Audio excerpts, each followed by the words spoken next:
Maya's hands shook as she knelt in the snow beside the collapsed child. The little girl's lips had turned blue. Her fingers were frozen around a broken white cane. Maya should have kept walking. Her own daughter waited 3 miles away with a neighbor who needed to leave. But this child, this blind girl trembling in the dark, couldn't see the danger surrounding her, couldn't see that Maya was just as broken, just as alone. Maya lifted the girl's weightless body, feeling bones through thin fabric, and made a choice that would shatter everything she thought she knew about survival, about family, about the men the whole city feared. Before we dive into today's story, please hit that subscribe button. It helps us tremendously and brings you more incredible true stories of courage and redemption every single day. Also, drop a comment below telling us what city you're watching from. We love seeing how far these stories travel and connecting with viewers around the world. Now, let's begin. The emergency room doors slammed behind Maya Rodriguez at 2:17 a.m., and the cold hit her like a fist. 16 hours. 16 hours of bedpans and bed sores, of holding dying hands and pretending she wasn't dying inside herself. Her scrubs were stained with things she'd stopped noticing years ago. Her feet screamed in shoes held together with duct tape. But she was done. 1 shift down, 2 more jobs to go before she could sleep. $63, she whispered, counting the bills in her coat pocket as she walked. $63 for 16 hours. The hospital called it part-time, so they didn't have to give benefits. Maya called it survival. Her phone buzzed. Mrs. Chen. "Maya, I'm so sorry, but my daughter just called. Her baby's sick. I need to go." Maya's stomach dropped. "I'm 20 minutes away. Can you—" "She's fine, sleeping on the couch. I left the door unlocked. I'm so sorry, honey." The line went dead. 20 minutes. Sophia had been alone before, 6 years old, and already learning what it meant to have a mother who was never quite there. Maya walked faster, her breath forming clouds in the December air.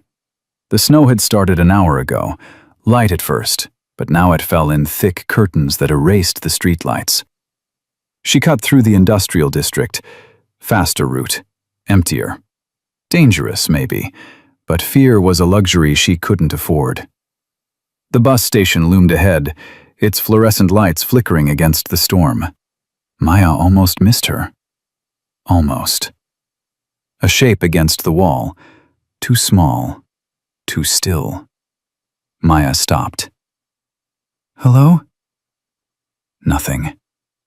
She moved closer. The shape became a child. A little girl, maybe 7 or 8, curled against the brick. Her coat was wrong for winter, thin and torn at the shoulder. Her feet. God, her feet were bare, raw and bleeding against the concrete. "Hey, sweetie?" Maya's voice cracked. "Are you okay?" The girl's head lifted. Her eyes opened but didn't focus. They stared past Maya, clouded and unseeing. In her frozen fingers, a white cane lay snapped in half. Blind. The girl tried to speak, but only a whimper came out. Her lips were blue. Maya dropped to her knees, her own exhaustion forgotten. "I'm here. You're okay. I'm here now." She pulled off her coat, wrapping it around the tiny shoulders. The girl weighed nothing, just bones and cold skin and shallow breaths. How long had she been here? Hours? All night? "Can you tell me your name?" The girl's teeth chattered. Emma. Emma. Okay, Emma. I'm Maya. Where's your family?" Lost. I got lost." Maya's hands moved on instinct, rubbing the girl's arms, trying to generate heat. Her medical training was basic, just CNA certification, but she knew hypothermia when she saw it. Stage 2. Maybe stage 3. This child needed a hospital. She pulled out her phone, dialed 911. 911, what's your emergency? I found a little girl. She's hypothermic, blind. Looks like she's been outside for hours. We're at the Ridgemont bus station on. Ma'am, we're experiencing extreme call volume due to the storm. Multiple accidents. Can the child walk? Maya looked at Emma's bloody feet, her blue lips. No, she needs an ambulance.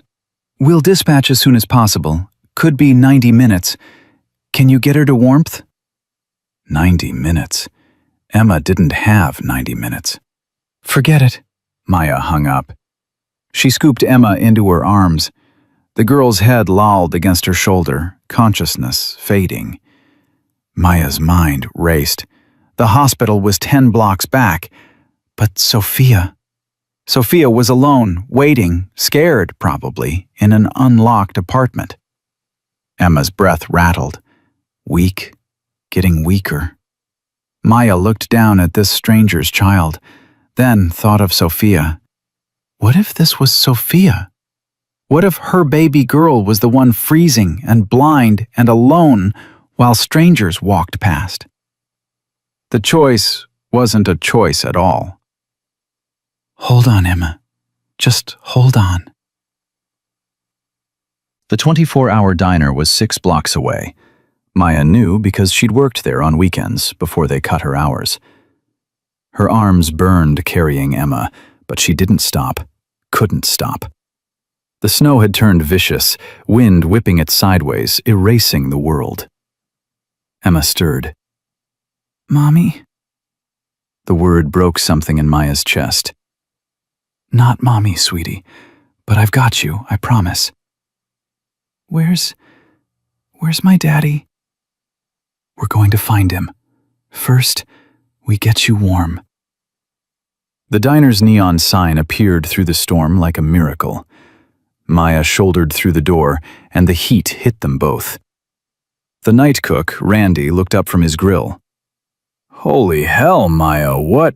Call an ambulance, now! Randy grabbed his phone while Maya carried Emma to the corner booth. She laid her down gently, peeling back the soaked coat.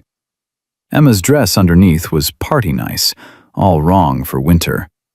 Like she'd been dressed for something special before everything went wrong. Ambulance is 45 minutes out, Randy called. Storm's got everything backed up. Maya cursed under her breath. She grabbed napkins, started rubbing Emma's feet, trying to restore circulation. The skin was mottled, possibly frostbitten. Emma whimpered. I know it hurts, baby. That's good. That means you can still feel. Randy brought hot water and towels. What happened? Found her at the bus station. She's blind, lost. I don't know more than that. You call the cops? What do you think they're going to do that an ambulance can't? Randy nodded. He'd worked this neighborhood long enough to know the truth. Police didn't rush for kids who looked like Emma, with her dark skin and worn clothes. They'd file a report and forget about it by morning. Emma's eyes fluttered open, still unfocused, still frightened. I'm cold. I know, sweetheart. We're fixing that.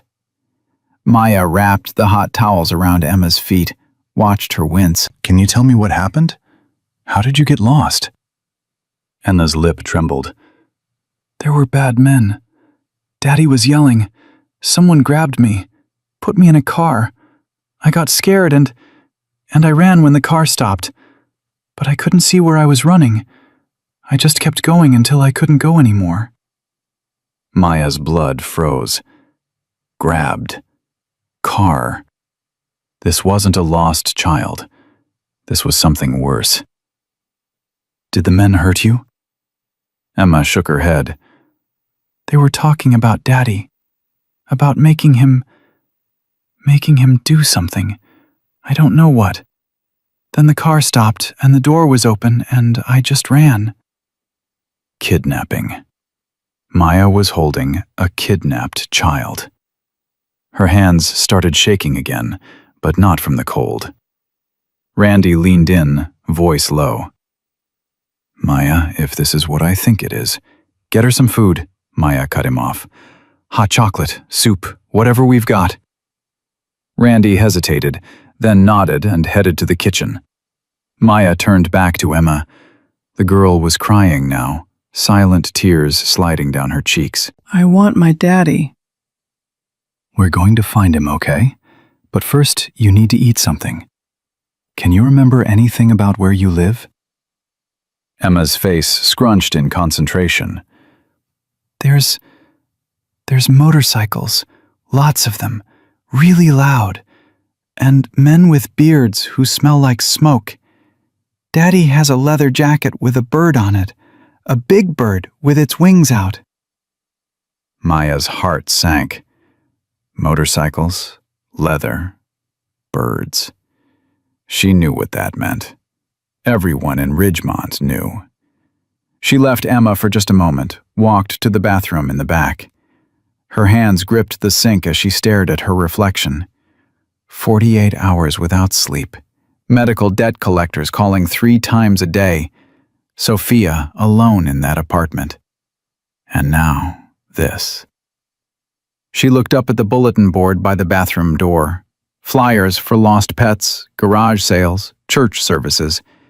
And there, half hidden behind an ad for cheap car insurance, a missing child poster. Emma Castellano, age 8. Last seen December 18th. If found, contact Victor Vic Castellano. Below that, in smaller print, President, Hell's Angels Motorcycle Club, Ridgemont Chapter, and a phone number. Maya's hands went numb. Hell's Angels. The name alone made people cross the street. Her late husband Carlos had warned her about them before he died. You see those vests? You walk the other way. Those men don't play by anyone's rules. But Emma was just a child. A blind child who'd been taken and had somehow escaped into a blizzard. Maya pulled the flyer down, folded it into her pocket, and walked back to the booth. Randy had brought food. Emma sat with a mug of hot chocolate between her tiny hands, steam rising into her face. She turned toward Maya's footsteps. You came back. Of course I came back. Maya slid into the booth across from her. Now, let's get some food in you. Emma reached out, and Maya guided her hand to the spoon. The girl ate slowly, mechanically, like she'd forgotten what hunger was. Between bites, she talked. Daddy says I'm his whole world. He says when Mommy died having me, I became his reason for everything. But sometimes bad people want to hurt Daddy, and they think hurting me will work. Maya's throat tightened. Your daddy loves you very much. Do you have kids? A daughter, Sophia. She's 6. Is she waiting for you? The question hit like a slap. Yes. Yes, Sophia was waiting. Alone. Scared, probably. Maya checked her phone. 3:08 a.m. She'd been gone almost an hour since Mrs. Chen left. She texted, Baby, I'm okay. Had an emergency. Be home soon. Lock the door. I love you. 3 dots appeared, then, Okay, Mommy. Scared. Maya's eyes burned. She typed, I know, baby. So proud of you. So brave. 30 minutes. But even as she sent it, she knew it was a lie. The ambulance still wasn't here. Emma still needed help. And now Maya had a phone number burning in her pocket, attached to a name that terrified half the city. Emma, I found a poster with your picture. It has a phone number for your dad. Emma's face lit up. You can call him? I can. But first, I need to know. Are you safe with him? Those bad men who took you, were they your dad's friends or his enemies? Emma's expression turned solemn, wise beyond her years. Daddy has enemies, That's what Uncle Jack says.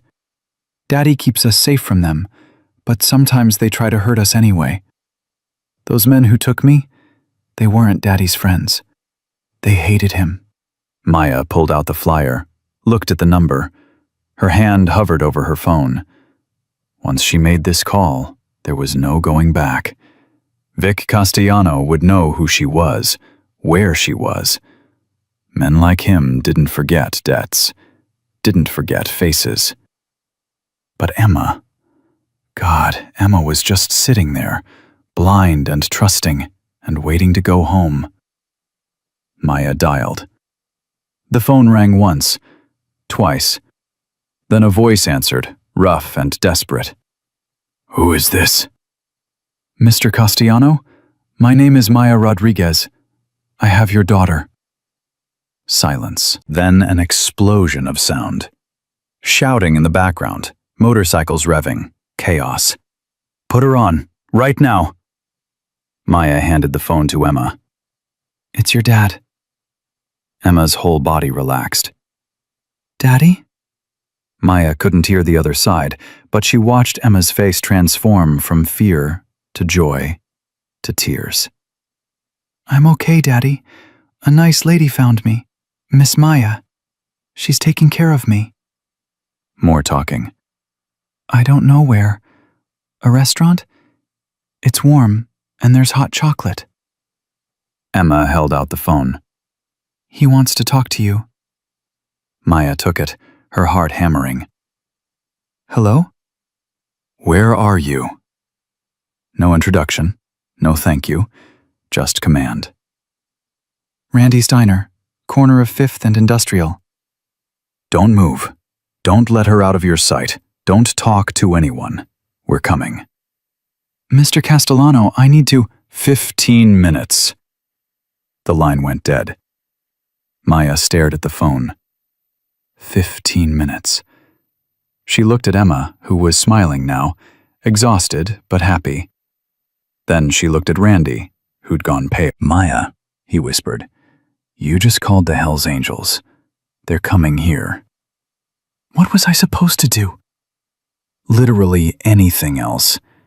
Randy grabbed his keys. "I'm gone. I ain't here when they show up." "Randy!" "You don't understand. Vic Castellano is—" "Jesus, Maya. He's not just some biker. He's the guy other criminals are scared of." "He's also a father whose child was kidnapped." "And you don't think he's going to want to know how you found her? You don't think he's going to ask questions?" Maya's stomach turned. She hadn't thought about that, about how this looked. A random woman calling in the middle of the night claiming to have his missing daughter. Randy left through the back. The bell over the door chimed his exit, and suddenly the diner felt very large and very empty. Emma reached across the table. "Miss Maya, you're scared. I can hear it in your breathing." "I'm okay, sweetie." "Daddy sounds scary sometimes, but he's not. Not to people who help us." Maya wished she had Emma's faith. She checked her phone again. Sophia had sent another text. "Mommy, please." Her daughter needed her. But Emma needed her more right now, and Maya had already made the call, already put this in motion. She typed to Sophia. "Almost done, baby, I promise. You're so brave." Outside, through the diner windows, she saw headlights cutting through the snow. But not car headlights. These were different. Lower. Multiple. Motorcycles. A dozen of them appeared through the storm, engines rumbling like thunder. They pulled into the parking lot in formation, surrounding the diner. Men dismounted, all leather and denim and danger. They moved with purpose, with barely restrained violence. And in the center of them all, a man who could only be Vic Castellano. He was massive, 6'4" at least, shoulders that filled doorways. His beard was shot through with gray, his face carved from granite and old scars. Tattoos crawled up his neck, disappeared into his leather vest. The vest with the Hell's Angels patch. and the bird. The eagle with wings spread wide. He spotted them through the window, his eyes locked on Emma. The diner door exploded open. 6 bikers stormed in first, fanning out, checking corners, hands near weapons Maya couldn't see but knew were there. Then Vic entered. He crossed the distance in 3 strides. Emma. His voice cracked on her name. This mountain of a man, this person who made grown criminals afraid, fell to his knees beside the booth. His massive hands reached out, trembling, and touched his daughter's face like she might disappear. Baby girl. Oh, baby girl. Emma turned toward his voice, and her face crumpled. Daddy, I was so scared. I know. I got you now. Nobody's ever taking you again. He scooped her up, and she buried her face in his neck. His eyes closed, and Maya saw tears cutting through the hard exterior, raw grief and relief mixing into something almost painful to witness. Then his eyes opened and found Maya. The grief vanished. The relief hardened into something else, something dangerous. You. His voice was flat, empty, the voice of a man who'd done terrible things and would do them again. You're the one who called. Maya stood, forcing her legs to stay steady. Yes. Where did you find her? Bus station, about an hour ago. She was hypothermic. I got her warm, fed her, then I saw the missing poster. Vic's jaw worked. His men had positioned themselves around the diner, blocking every exit. Maya realized with sudden clarity that she was trapped. You see the poster before or after you found her? The question was a trap. Maya knew it. After. I saw it in the bathroom just 20 minutes ago. So you took my daughter somewhere for 40 minutes before calling me? I took her somewhere warm. She was dying. One of the bikers, a wiry man with a scar bisecting his face, stepped forward. Boss, we should take her in. Ask her proper questions. I didn't kidnap her, Maya said, voice rising. I saved her life. Vic stood slowly, still holding Emma. You know who I am? I know what the poster said. Then you know I could make you disappear for what you just put my daughter through. Emma's head lifted. Daddy, no. Miss Maya helped me. She gave me her coat. She carried me. She called you. Quiet, baby. No. Emma's voice was stronger than Maya had heard it all night. Those bad men took me. She didn't. She saved me. The diner went silent. Maya watched Vic's face, watched him process his daughter's words against his own suspicion and rage. Finally, he spoke. How much? Maya blinked. What? How much did they pay you to grab her? Nobody paid me anything. I work at Ridgemont Memorial. I was walking home from my shift when I found her. That's it. Bullshit. Nobody helps for free. Not in this city. Something inside Maya snapped. The exhaustion, the fear, the desperation of her entire life came flooding out. You're right. Nobody helps for free, because we're all too busy trying to survive. But you know what? I have a 6-year-old daughter at home right now, alone, scared, waiting for me. And I should have walked past your daughter. I should have called the police and kept moving, but I didn't. Because if that was my Sophia lying there blind and frozen, I would pray someone like me would stop. So don't you dare stand there and accuse me of... Her phone rang. Everyone's head turned. Maya looked at the screen. Sophia. Her blood wet cold. Sophia never called. Never. She knew Mommy was working. She knew to text. Maya answered. Baby? Mommy? Sophia's voice was barely a whisper. "There's someone trying to open the door." The world stopped. "What?" "Someone's trying to get in. I locked it like you said, but they keep trying the handle, and I'm scared, Mommy. I'm so scared." Maya's vision blurred. She looked at Vic, at his men, at this nightmare she'd walked into. "Sophia, go to my bedroom. Lock that door too. Get under the bed. Right now." "Mommy, right now!" She heard her daughter running, heard the bedroom door slam. Maya turned to Vic. "I have to go. My daughter's in danger." "You're not going anywhere." "Then shoot me. But I'm walking out that door in 5 seconds either way."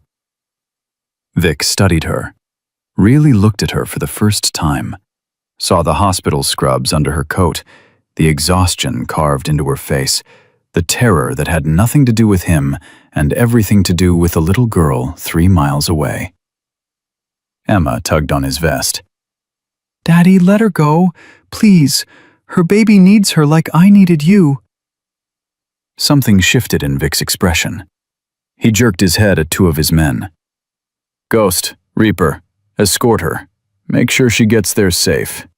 Anyone tries to hurt her or her kid, you handle it." The 2 bikers nodded. Maya didn't wait for permission. She ran. The motorcycle ride was a blur. Maya had never been on a bike before, had to cling to the man they called Ghost, while the world streaked past at terrifying speed. Behind them, Reaper followed.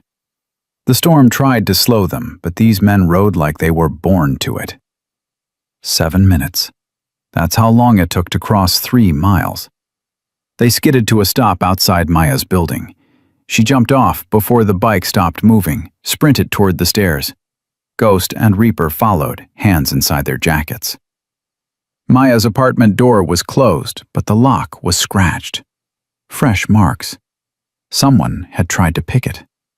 She fumbled with her keys, burst inside. "Sophia!" No answer. "Sophia, it's Mommy!" The bedroom door creaked open. Sophia's face appeared, streaked with tears. She saw Maya and ran, hitting her like a small missile. "Mommy, Mommy, Mommy!" Maya sank to the floor, holding her daughter, checking for injuries. "Are you okay? Did anyone get in?" "No, I stayed quiet like you said." "I stayed under the bed." "But Mommy, I was so scared." "I know, baby. I know. I'm here now." Ghost moved past them, checking the apartment. Reaper stayed by the door, watching the hallway. "Clear," Ghost called. He knelt down at the door, examining the lock. "Someone tried to jimmy it, recent, maybe 30 minutes ago." Maya's mind raced. 30 minutes ago, she was at the diner with Emma. Someone had tried to break in while she was gone. But why? Random burglary? Or something else? Sophia pulled back, looked at Maya's face. "Mommy, why are there big scary men here?" "They're not scary, baby. They're helping us." Ghost turned, and despite everything, he smiled at Sophia. The scar that split his face made the smile crooked, but it was genuine. "Hey, little miss, you did real good tonight. Real brave." Sophia buried her face in Maya's shoulder. Maya's phone buzzed. A text from an unknown number. "We need to talk. Tomorrow. I'll send a car. Vic." She didn't respond, didn't know what to say. Ghost and Reaper exchanged glances. "Boss wants us to sit outside tonight," Ghost said. "Make sure nobody comes back." "That's not necessary." "Wasn't asking permission, ma'am. Someone tried your door while you had Boss's daughter. That ain't coincidence." The implication hit her like cold water. The people who'd taken Emma. They knew Maya had been involved. They knew where she lived. She looked down at Sophia, who'd finally stopped crying. Her daughter was safe. For now. But Maya had just crossed a line she couldn't uncross. She'd entered a world she didn't understand, pulled there by nothing more than the choice to help a child who needed her. Ghost headed for the door. "Lock this behind us. Triple check it. We'll be right outside." They left. Maya locked the door, tested it twice, then carried Sophia to bed. Her daughter was asleep before Maya finished tucking her in. Maya sat on the edge of the bed, watching Sophia breathe. Just hours ago, her biggest worry was making rent. Now she had bikers guarding her door and criminals who knew her address. Her phone buzzed again. Another text from Vic. "You saved my daughter's life. I don't forget that. But you need to understand what you walked into. The people who took Emma won't stop, and now they know about you." Maya's hands shook as she typed back. "What do you mean?"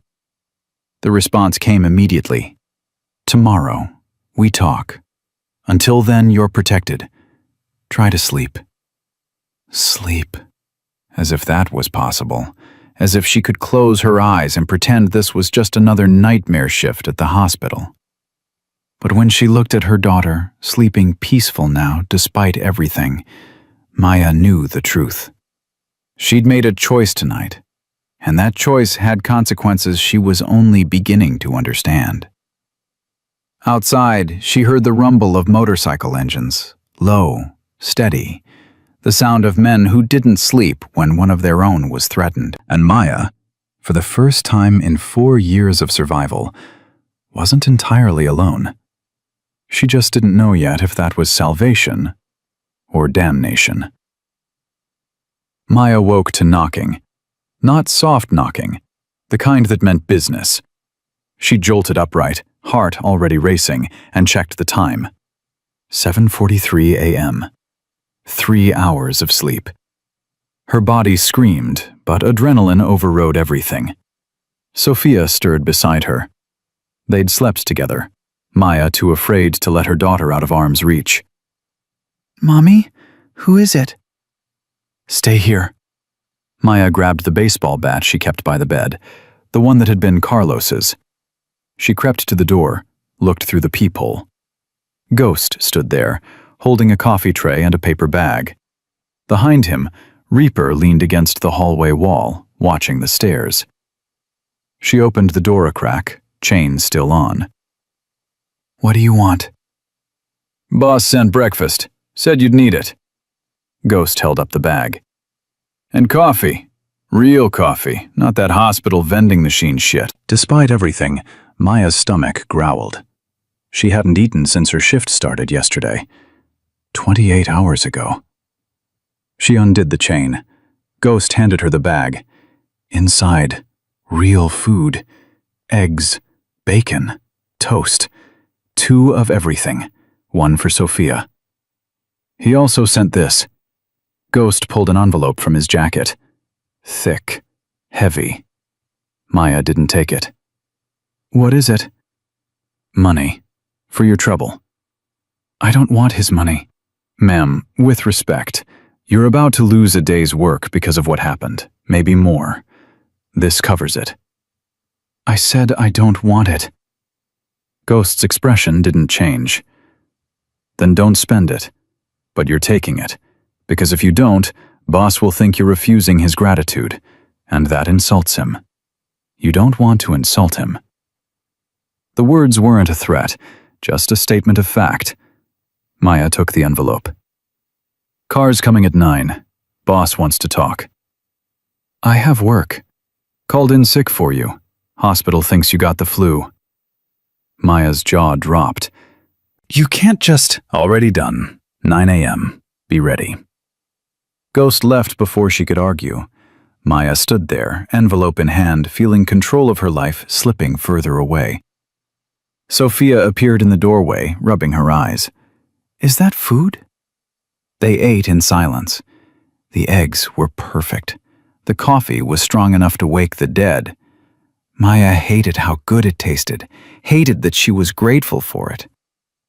This was how it started, wasn't it? Small favors, little debts, until you owed more than you could repay.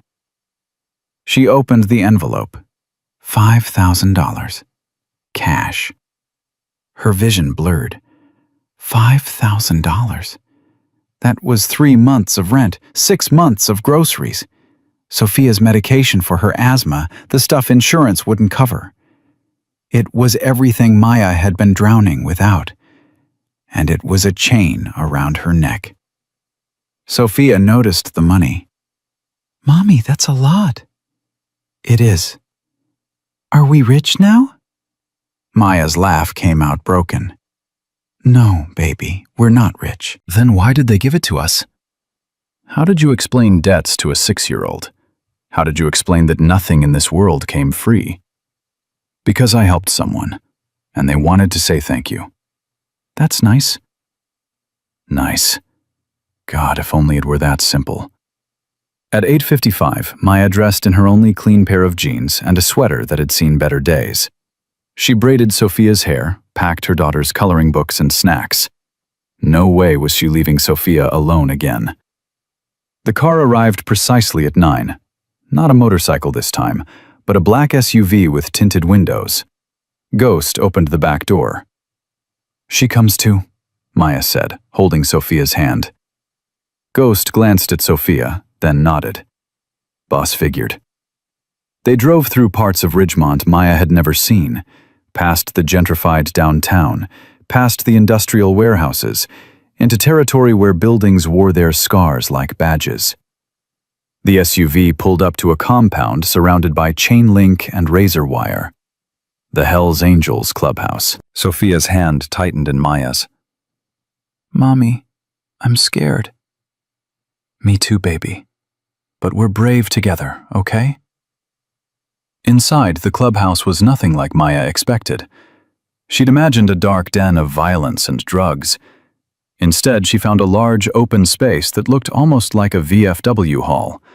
Pool tables, a bar, worn couches. Photos on the walls of men on bikes, at rallies, at barbecues. Normal. Almost. Except for the men. 20 of them at least, all leather and muscle and watchful eyes. They stopped talking when Maya entered. Vic sat at a table in the back. Emma was on his lap, eating cereal, her head against his chest. When she heard the door, she turned. Miss Maya? Hi, sweetheart. Emma's face lit up. You came! Daddy said you would, but I wasn't sure. Sophia peeked out from behind Maya's leg. Emma tilted her head, listening. Is that your daughter? It is. Sophia, say hello to Emma. Sophia's voice came out tiny. Hello. Don't be scared, Emma said. Nobody here hurts kids. That's Daddy's biggest rule. Vic stood, setting Emma down carefully. Up close, in daylight, he looked older than Maya had thought. Maybe late 40s, the kind of tired that came from carrying weight too long. Mrs. Rodriguez. Miss. And it's just Maya. Maya. He gestured to a chair. Sit, please. It wasn't a request. Maya sat. Sophia climbed into her lap, mirroring Emma and Vic. The two girls stared at each other with that instant curiosity only children had. Vic signaled to someone. A woman appeared, older, kind-faced, wearing a Hell's Angels support shirt. This is Betty. She'll watch the girls while we talk. No. Maya held Sophia tighter. She stays with me. Maya, what we need to discuss isn't for kids. Then we don't discuss it. They locked eyes, testing each other. Finally, Vic's mouth twitched. Almost a smile. Betty, set them up in the back room. TV, snacks, whatever they need. Betty's voice was pure grandmother. Come on, sweethearts. I got cartoons and cookies. Emma reached out. Sophia, wanna watch with me? Sophia looked at Maya, uncertain. Maya kissed her forehead. It's okay, baby. I'll be right here. The girls left. Emma guiding Sophia with the confidence of someone who'd navigated blind her whole life. The door closed behind them. Vic sat back down. "You've got guts, I'll give you that." Or I'm just stupid. Maybe both. He poured coffee from a pot on the table. "What I'm about to tell you stays in this room. Understand?" Maya nodded. 3 days ago, a crew from the Iron Jackals grabbed Emma from outside her school. They're a rival club from 2 counties over, then trying to move into our territory for months. Taking my daughter was supposed to be leverage. Leverage for what? They want our drug connections, our protection rackets, our whole operation. I told them to go to hell. So they took Emma. Maya's blood ran cold. They were going to kill her. Eventually. First, they wanted to break me, make me watch them hurt her until I gave them everything.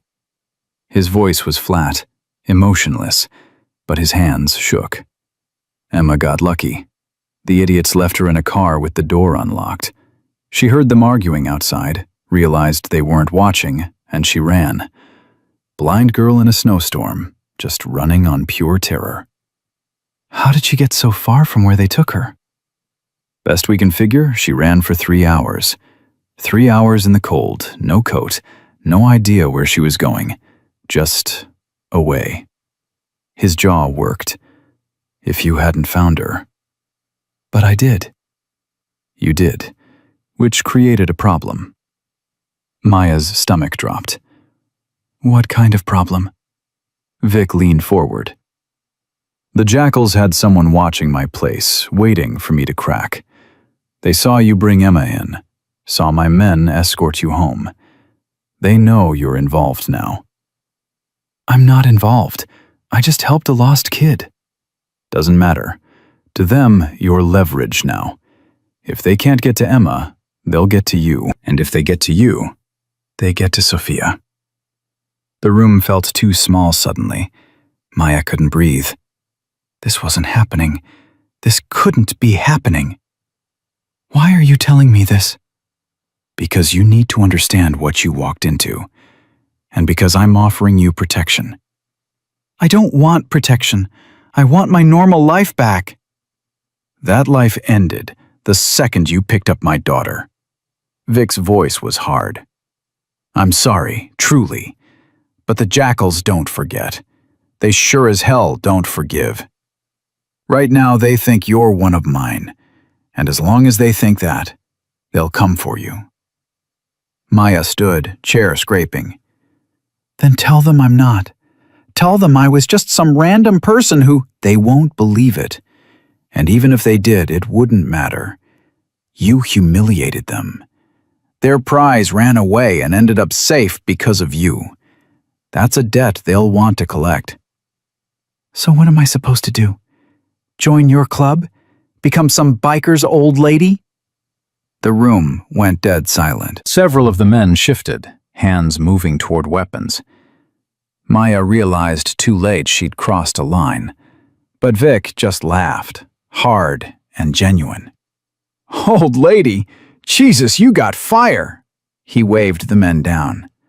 No, you keep your life, your job, your apartment. But you accept protection. My men watch your building. They escort you to work. They make sure Sophia gets to school safe. And what do I owe you for this protection? Nothing. Bullshit. Everything has a price. Vic's smile faded. You're right, it does. The price is you don't refuse. You don't fight it. And you don't put yourself or my men in danger by being stupid. Maya wanted to argue, wanted to tell him where he could shove his protection. But she thought of Sophia, of someone trying their door last night, of men who'd kidnapped a blind child and wouldn't hesitate to hurt another. How long? Until the Jackals are handled. Handled how? You don't want to know. He was right, she didn't. A phone rang. One of the men answered, listened, then turned to Vic. "Boss, we got movement. Jackals are asking around about a Hispanic woman, late 20s, works at the hospital." Maya's vision swam. They were already hunting her. Vic stood. "Get her somewhere safe, now!" "Wait," Maya started. "Your apartment isn't secure. They know where you live. We need to move you." "I'm not leaving my home." "Then you're signing your daughter's death warrant." The words hit like a physical blow. Maya looked toward the back room where Sophia and Emma were laughing over cartoons. Her baby girl, who'd already lost her father, who couldn't lose her mother too. "Where would we go?" "We've got a safe house, north side, quiet neighborhood. You and Sophia stay there until this blows over." "I have to work. I have bills." "Covered." Vic pulled out his phone, typed something. "Your rent's paid for 6 months. Your car payment too. I already checked." Maya's mouth went dry. "How do you know my car payment?" "I know everything I need to know to keep you safe." It should have terrified her, should have sent her running. But all Maya felt was exhausted, so bone-deep tired of fighting alone. "Okay." Vic blinked. "Okay?" "On one condition. I want to work. I don't care if it's cleaning toilets or filing papers. I won't be a prisoner. I won't be useless." Something shifted in Vic's expression. Respect, maybe. "You know accounting?" "Enough to balance a checkbook." "Club's got legitimate businesses. Auto shop, 2 bars, a construction company. Books are a mess. You fix them, you earn your keep. Fair?" It wasn't fair. Nothing about this was fair. But it was survival. "Deal." They shook hands. His grip was rough, scarred, but careful. Like he was afraid of breaking her. The back room door opened. Emma and Sophia emerged holding hands. "Mommy, Emma says we're going to be neighbors." Maya looked at Vic. He shrugged. "Emma's staying at the safe house too." Made sense. Of course she was, because Vic couldn't protect his daughter at his own place any better than Maya could protect hers at their apartment. 2 single parents, 2 girls, 1 safe house. 1 war neither of them had chosen. Betty appeared with bags. "Packed clothes for both of them, toys too." How long had Vic been planning this? Since last night? Since the moment Maya called him? Ghost and Reaper materialized. SUVs ready. Maya looked around the clubhouse, at these men who terrified the whole city, who killed and fought and broke laws, but who were protecting her daughter when no one else would. "Thank you," she said to Vic. He nodded once. "Thank me by staying alive." They left through a back entrance, loaded into the SUV with tinted windows. Sophia sat between Maya and Emma, chattering about cartoons. Emma listened, smiling, sometimes laughing. Maya watched them and felt her world tilting. 24 hours ago she'd been alone, drowning but alone.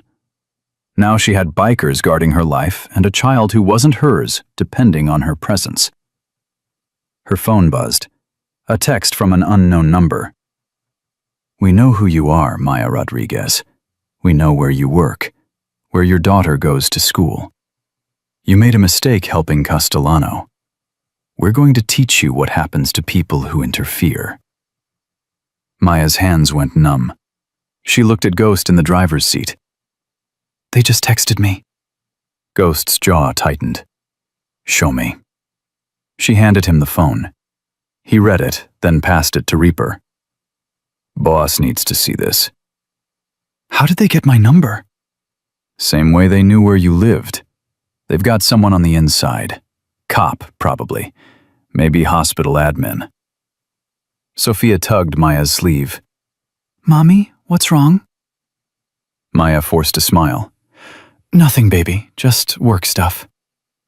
But Emma's head tilted. She could hear the lie in Maya's voice. Her small hand found Maya's and squeezed. The safe house was in a neighborhood that had seen better days, but was trying to claw back. Small houses with chain-link fences, kids' bikes on porches. Normal. Except for the 2 motorcycles parked at each end of the block, men watching. Inside, the house was clean, but sparse. 3 bedrooms, 1 bathroom, a kitchen that smelled like someone had tried to make it homey with air freshener. Betty bustled in behind them. Girls, your room's upstairs, left door. I put the beds next to each other so you can talk at night. Sophia's eyes went wide. We get to share a room? Emma grinned. Like sisters.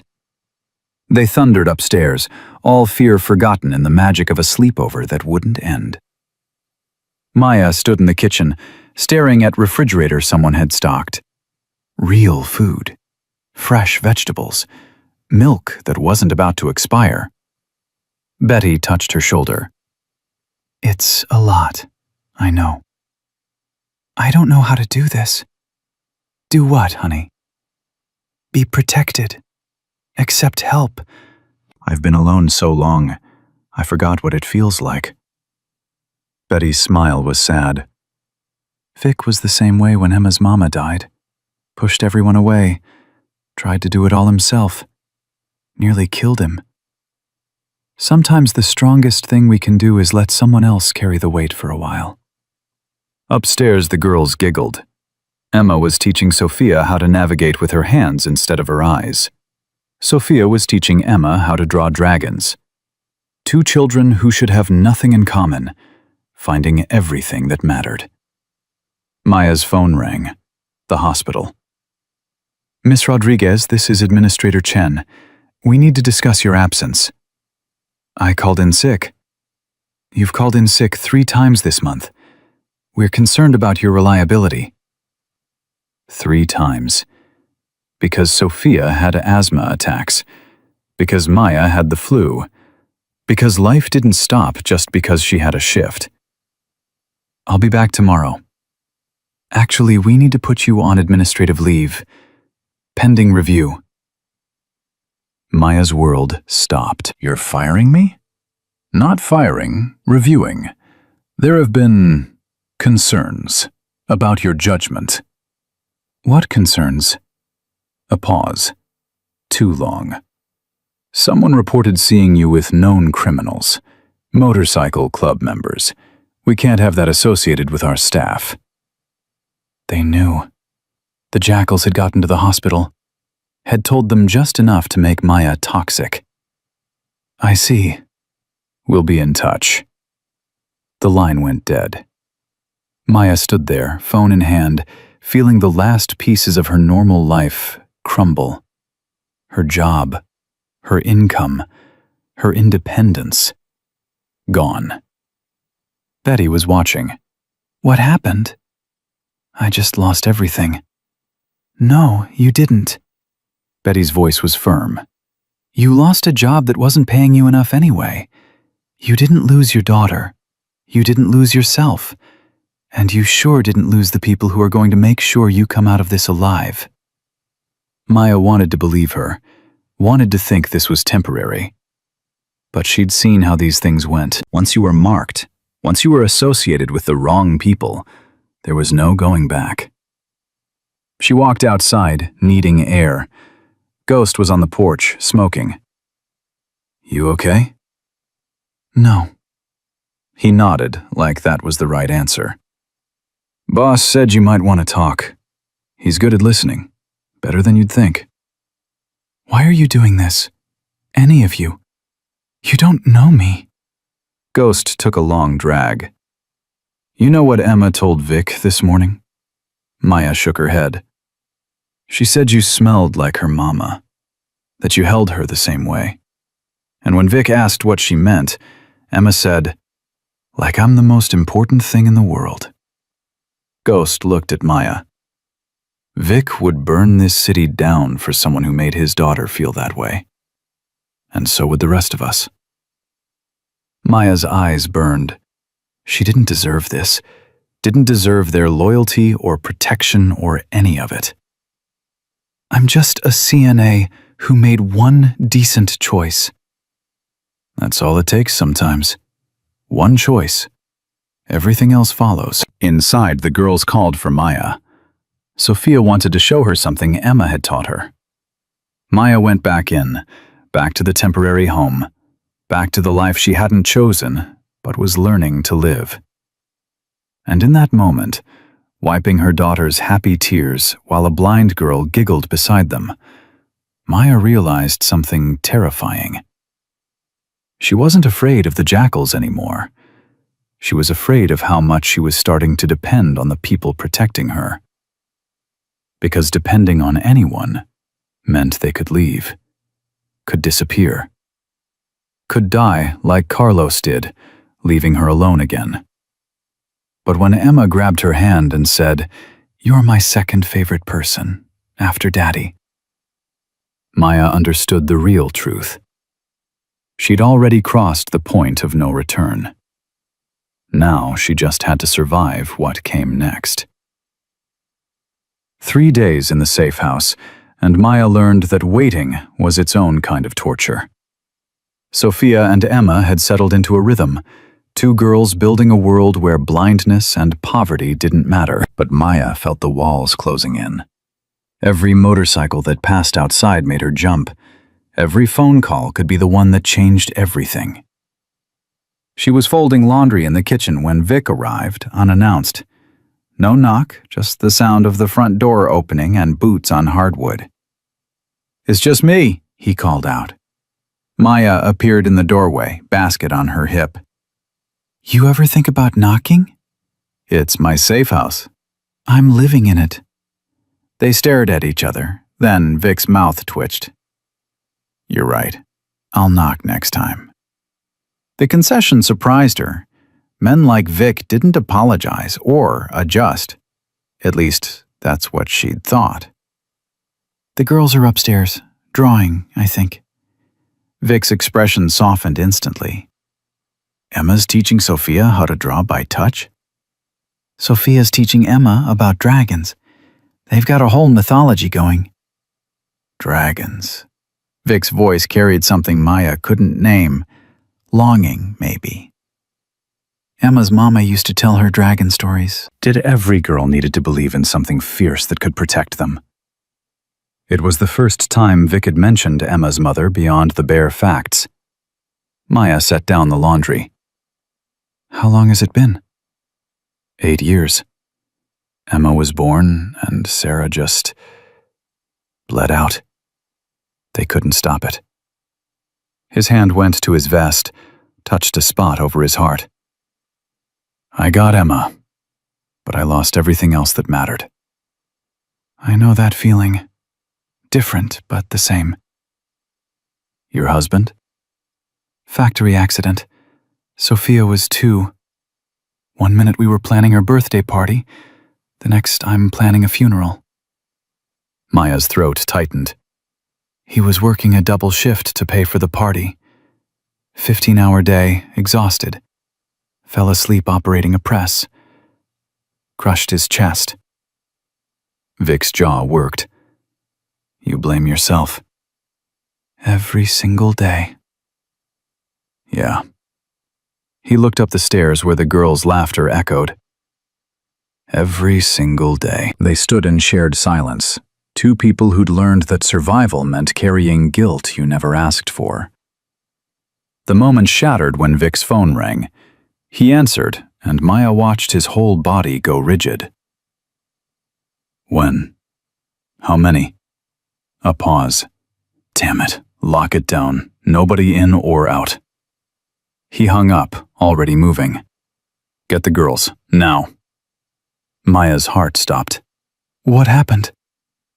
Jackals hit one of our warehouses, burned it to the ground, left a message spray-painted on what was left. His eyes met hers. They wrote your name. The world tilted. Maya ran upstairs, burst into the girls' room. Sophia and Emma sat cross-legged on the floor, papers scattered everywhere. Mommy? Sophia's smile faded. What's wrong? We need to go downstairs, right now. Emma's head tilted. Is it the bad men? Smart girl. Too smart for 8 years old. Just come with me, sweetheart. Downstairs, Vic was on his phone again, barking orders. Ghost and Reaper appeared from somewhere, armed and tense. Betty materialized, gathered the girls to her. What did the message say? Maya demanded. Vic hesitated. Tell me. The woman pays for what she stole. That's it. I didn't steal anything. You stole Emma from them. That's how they see it. Vic's hands curled into fists. They're escalating. Burning property, making threats. Next step is what? following through. Maya's legs almost gave out. She thought of Sophia upstairs, drawing dragons. Of Emma teaching her how to see without eyes. Of their laughter that had filled this house with something that felt almost like hope. What do we do? We end this. Tonight. The words hung heavy. Maya knew what he meant, what ending this required. You're going after them. Damn right I am. And if you don't come back? What happens to Emma then? Vic's expression cracked. For just a moment, the fear showed through. That's why I'm here. I need you to promise me something. What? If something happens to me, you take care of her. Not my club, not foster care. You. Maya's breath caught. Vic, she trusts you. In 3 days, she trusts you more than people I've known for years. That means something. He pulled an envelope from his jacket. Legal guardianship papers, already drawn up. Just need your signature. You can't ask me to. I'm not asking.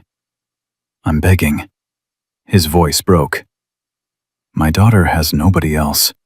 No grandparents, no aunts or uncles worth a damn. Just me.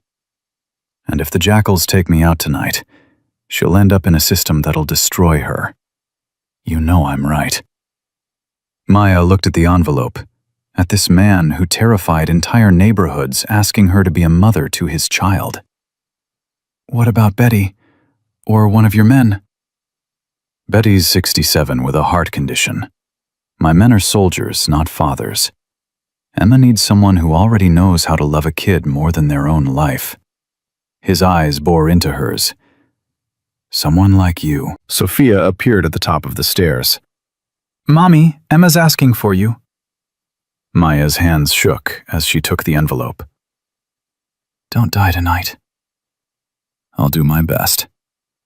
He turned to leave, and Maya grabbed his arm. Vic, wait. What if there's another way? There isn't. How do you know? Have you tried talking to them? Talking? Vic's laugh was bitter. Jackals don't talk. They take and they destroy. That's all they understand. Then make them understand something else. Make them understand that killing you means war with every club in the state. Make them understand the cost is too high. They already know the cost. They just don't care. Maya's mind raced. Then hit them where they do care. You said they want your territory, your connections. So give them something that looks valuable, but isn't. Make them think they won. Vic studied her. You suggesting I negotiate? I'm suggesting you survive. For Emma. The room went quiet. Ghost and Reaper exchanged glances. Betty watched from the corner. Finally, Vic spoke. Even if I wanted to, they won't negotiate. Not now. Not after they've committed this much. So make them think it's their idea. Maya's nursing experience kicked in, the de-escalation training she'd received for violent patients. You give them a win that doesn't cost you anything real. Pride, maybe. Territory you were planning to abandon anyway. Make them feel powerful, while you stay alive. And when they realize they've been played? By then you've bought time. Time to actually end this without getting yourself killed. Vic's phone rang again. He answered, listened, and his face went white. Say that again? His voice was deadly calm. Where, exactly? He hung up, looked at Maya.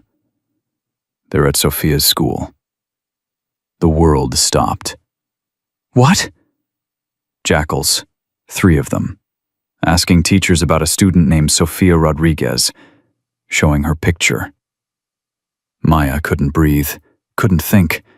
Sophia's school. They knew where her daughter went to school. How did they? Someone talked. Someone always talks. Vic was already moving. Ghost, Reaper, with me. Betty, lock this place down. No one in or out. Maya grabbed her coat. I'm coming. No, you're not. That's my daughter's school. I'm coming. They locked eyes. Vic saw something there that made him nod. Stay behind me. Do exactly what I say. Understood? They were out the door in seconds, motorcycles roaring to life. Maya climbed on behind Vic, holding on as they tore through streets she barely recognized. Her mind kept repeating one thing. Sophia's school. They went to Sophia's school. The elementary school looked peaceful in the afternoon light. Kids on the playground, teachers watching. Normal. Except for the 3 men in leather standing by the fence talking to the principal. Vic killed the engine half a block away. Stay here. Like hell. Maya. But she was already walking, her fear transforming into something harder, sharper. These men had threatened her daughter, had gone to her baby's school. The jackals saw her coming, saw Vic behind her. The biggest one, a man with a shaved head and neck tattoos, smiled. Well, well, the woman herself. Get away from my daughter's school. Maya's voice didn't shake. She was beyond shaking. Just having a conversation with the nice principal here, talking about student safety. You know, making sure little Sophia gets home safe every day. The threat was clear. The principal, a thin woman named Mrs. Patterson, looked terrified. Maya stepped closer. You don't touch my kid. You don't talk about my kid. You don't even think about my kid. Or what? The jackal's smile widened. You'll sick your biker boyfriend on us? We're already here, sweetheart. Already know everything we need to know. Vic moved forward, but Maya put her hand on his chest, stopped him. You want to hurt me? Fine. Come after me. But the second you involve children, you lose whatever code you think you're living by. You become exactly what everyone already thinks you are. Cowards who hide behind innocent kids because you can't face the real fight. The jackal's smile faded. Watch your mouth. No, you watch yours, because I might not have a club behind me, but I have something you'll never understand. I have a reason to fight that goes beyond territory or pride. I have my daughter, and I will burn your entire world down before I let you touch her. The playground had gone quiet. Teachers were ushering kids inside. Mrs. Patterson had her phone out, probably calling the police. The jackal stepped forward, and Vic's hand went to his waist. Ghost and Reaper flanked them. The air crackled with violence waiting to happen. Then a voice called out, "That's enough." Everyone turned. An older man stood by a black motorcycle, gray beard, worn leather, eyes that had seen everything. He walked with a limp, but carried authority like a weapon. Razor. The jackal's voice held reluctant respect. This doesn't concern you. When you bring a war to a school playground, it concerns everyone. Razor looked at Vic. Castellano. Razor. Vic's tone was neutral, careful. You two want to kill each other, that's your business. But not here. Not in front of kids. Razor looked at the jackals. You made your point. Now leave. We're not done with her. Yeah, you are. Because I'm making this a neutral zone. Right here, right now. This school, this woman's kid, off limits. Both sides. The lead jackal's jaw worked. You can't just declare, I can, and I did. You got a problem with it? Take it up with the council. Razor's eyes were hard. Unless you want to explain to every club in the state why you're starting a war over one woman and a blind kid. Silence. Then the jackal spat at Maya's feet and walked away. His men followed. Maya's legs shook. She'd been seconds from violence, maybe seconds from dying. Razor turned to her. You've got guts, lady. Stupid, but guts. Who are you? Someone who's tired of watching good people get caught in our bullshit. He looked at Vic. You need to end this. Clean. Before more civilians get hurt. I'm trying. Try harder. Razor climbed on his bike. And you, he said to Maya. Get your kid out of this city, tonight. Because that neutral zone I just declared, it'll hold for maybe 24 hours. After that, all bets are off. He rode away, leaving them standing in front of Sophia's school with teachers watching from windows and sirens growing louder in the distance. Vic grabbed Maya's arm. We need to go, now. They got back on the bikes and rode, police cars passing them headed toward the school. Maya's whole body trembled. She'd just confronted drug dealers at her daughter's school, had threatened men who killed for less. What was happening to her? Back at the safe house, Betty had Sophia and Emma in the kitchen making cookies. Sophia saw Maya and ran to her. Mommy, we're making chocolate chip! Maya held her daughter so tight, Sophia squeaked. I can't breathe, Mommy. Sorry, baby. Just really happy to see you. Emma's voice came from the kitchen. Did something bad happen? Vic went to her, knelt down. Nothing you need to worry about, sweetheart. Daddy, I can hear when you're lying. Your voice gets tight. He kissed her forehead. Smart girl. Yeah, something happened. But it's handled. For now, Ghost muttered. Maya put Sophia down, sent her back to the cookies, and pulled Vic aside. Razor was right. We need to get them out of the city. Where? Jackals have connections everywhere. Somewhere they don't. Somewhere remote. Maya's mind worked. My husband's family has a cabin, middle of nowhere, 3 hours north. I haven't been there since he died. But it's still ours. No one would think to look there. Your husband's family. They're going to be okay with you showing up with bikers? They hate me. Think I killed their son by making him work too much. They won't even know we're there. Vic considered. How remote? Nearest neighbor is 4 miles. Nearest town is 20. It's hunting season. We'd blend in. We? Maya swallowed hard. You said it yourself. Emma trusts me. And Sophia trusts Emma. We're in this together now. Vic's expression shifted. You're talking about running, hiding. I'm talking about keeping our daughters alive while you figure out how to end this war without ending yourself. I can't leave my club. Then send someone you trust. But those girls can't stay here. Not with jackals knowing about the school. Not with Razor's protection expiring in 24 hours. Vic looked toward the kitchen where Emma was teaching Sophia how to fold dough by feel. His daughter, laughing. Safe. For now. Okay. The word came out rough. Okay. But not you. You send Sophia with Betty and one of my men. You stay here. No.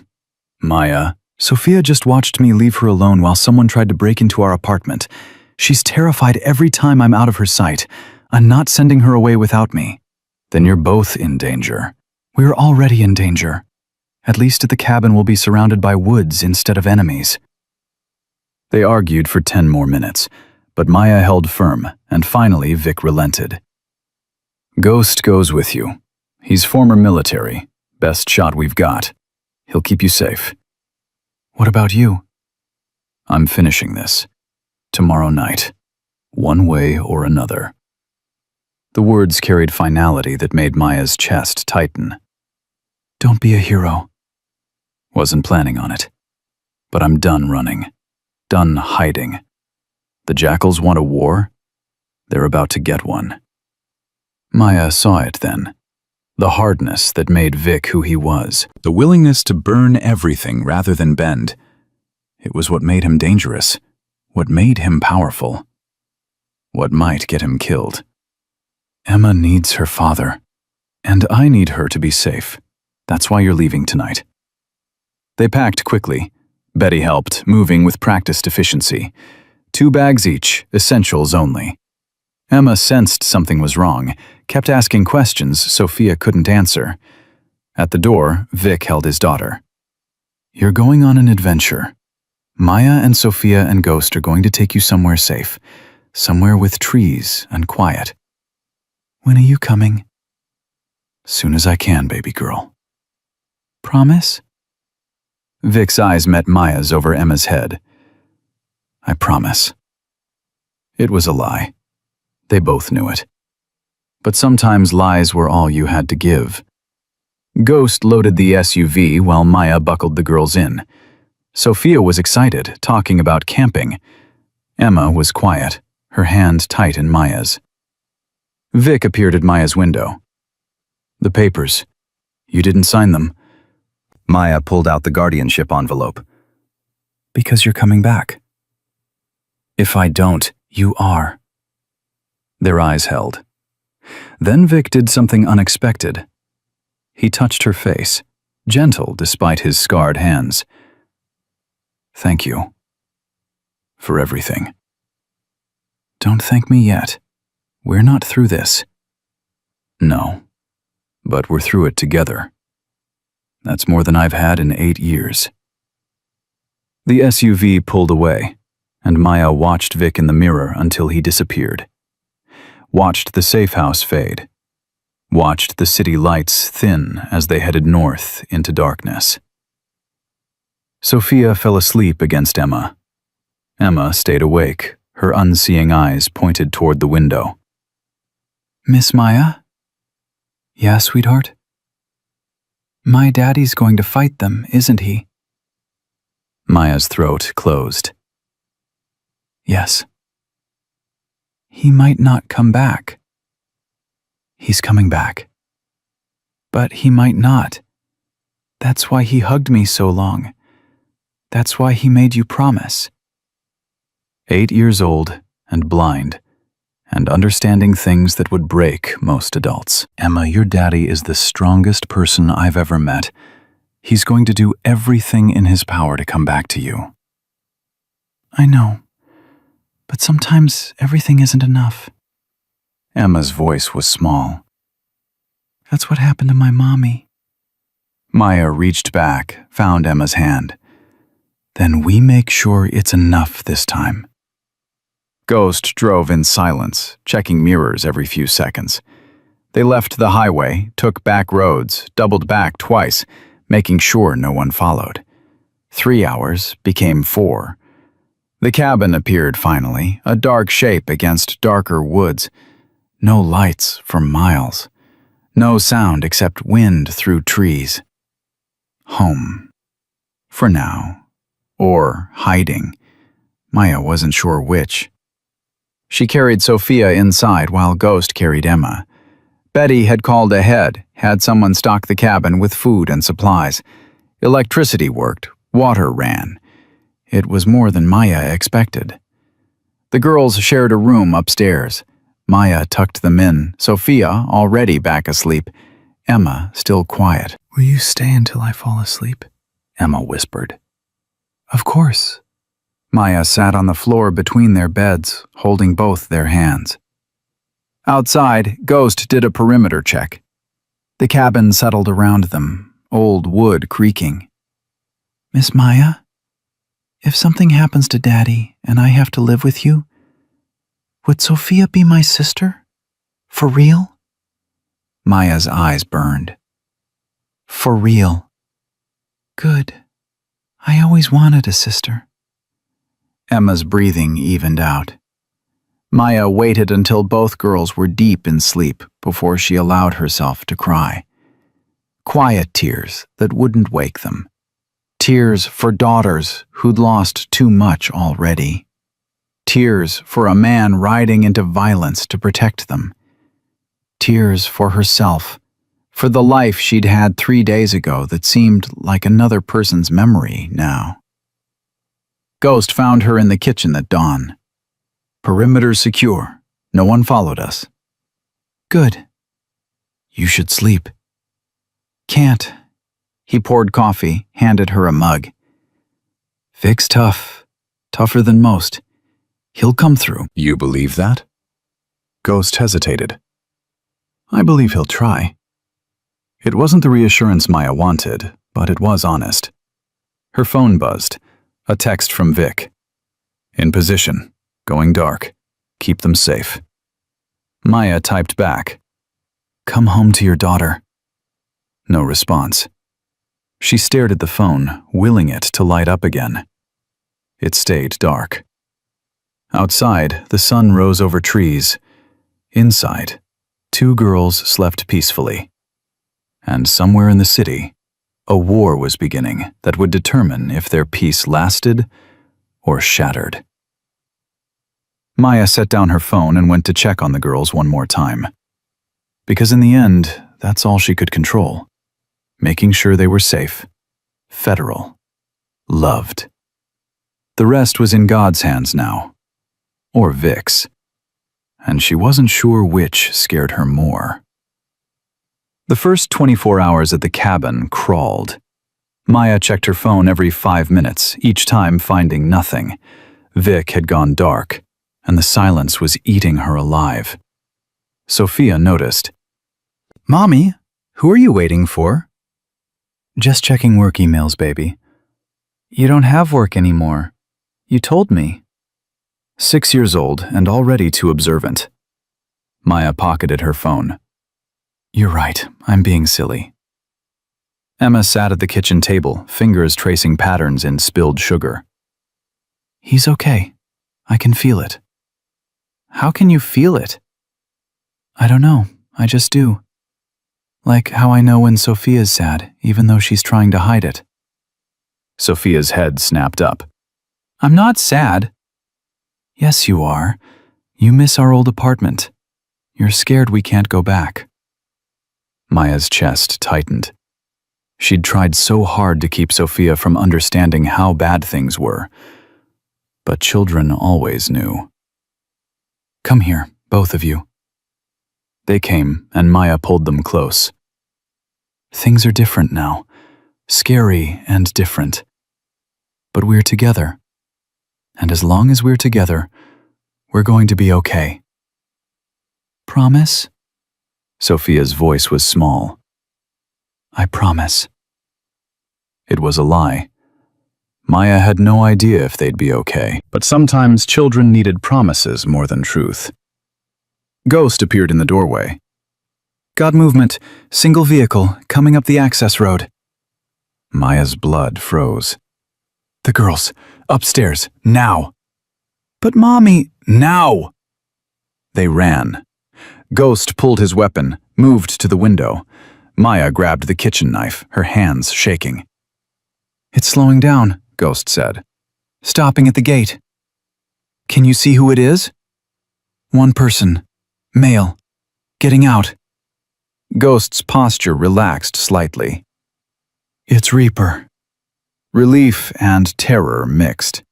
If Reaper was here, that meant news. Good or bad. Maya opened the door as Reaper climbed the porch steps. His face was bruised, knuckles wrapped in bloody bandages. Is he alive? The words tumbled out before she could stop them. He's alive. Maya's legs almost gave out. Thank God. Don't thank God yet. He's in bad shape. Reaper came inside, accepted the water Ghost handed him. Jackals ambushed us, had twice the numbers we expected. Vic took 3 bullets before we even got inside their clubhouse. 3 bullets? Maya's voice cracked. Vest stopped too. 3rd caught his shoulder. He's at Doc Miller's place getting patched up. Refused the hospital. Of course he did. Maya pressed her hands to her face. What about the jackals? Dead. Most of them anyway. The ones who aren't are running scared. Reaper's smile was grim. Vic made sure they understood what happens when you threaten his family. Family. The word hung there. How bad is his shoulder? Through and through. Clean. He'll heal. Reaper looked toward the stairs where the girls had disappeared. He wanted me to tell Emma he's okay. Didn't want her worrying. Maya called up the stairs. Emma, sweetheart, can you come down? The girls appeared, holding hands. Emma's face was anxious. Is my daddy dead? No, baby. Reaper knelt down. Your daddy's a warrior. He's hurt, but he's tough. He wanted me to tell you he'll see you real soon. How hurt? Not enough to keep him down. You know your old man. Emma's lip trembled. I want to see him. Can't yet. Little bit. Not safe to move you. But in a couple days we'll bring him here. How's that sound? You promise? Reaper looked at Maya, then back to Emma. Yeah, I promise. After Reaper left, Maya tried to keep the girls occupied. They made sandwiches, played cards, drew pictures. But Maya's mind was miles away, seeing Vic bleeding, fighting, nearly dying to protect them. That night, after the girls were asleep, Ghost found Maya on the porch. You okay? I don't know what I am anymore. Maya hugged herself against the cold. A week ago, I was a CNA who could barely pay rent. Now I'm hiding in the woods with a biker's daughter while he fights gang wars in the city. Funny how life works. That's not funny, that's terrifying. Ghost lit a cigarette. You want to know what Vic said before we went after the jackals? What? He said, I got something to live for now. 2 somethings. Make sure I make it back to them. Ghost exhaled smoke into the night. In 8 years, I never heard him talk like that. Like he had a future worth surviving for. Maya's throat closed. He was talking about Emma. He was talking about both of them. Your girl and his. Ghost looked at her. And maybe about their mothers too. The implication sat between them, heavy and impossible. I barely know him.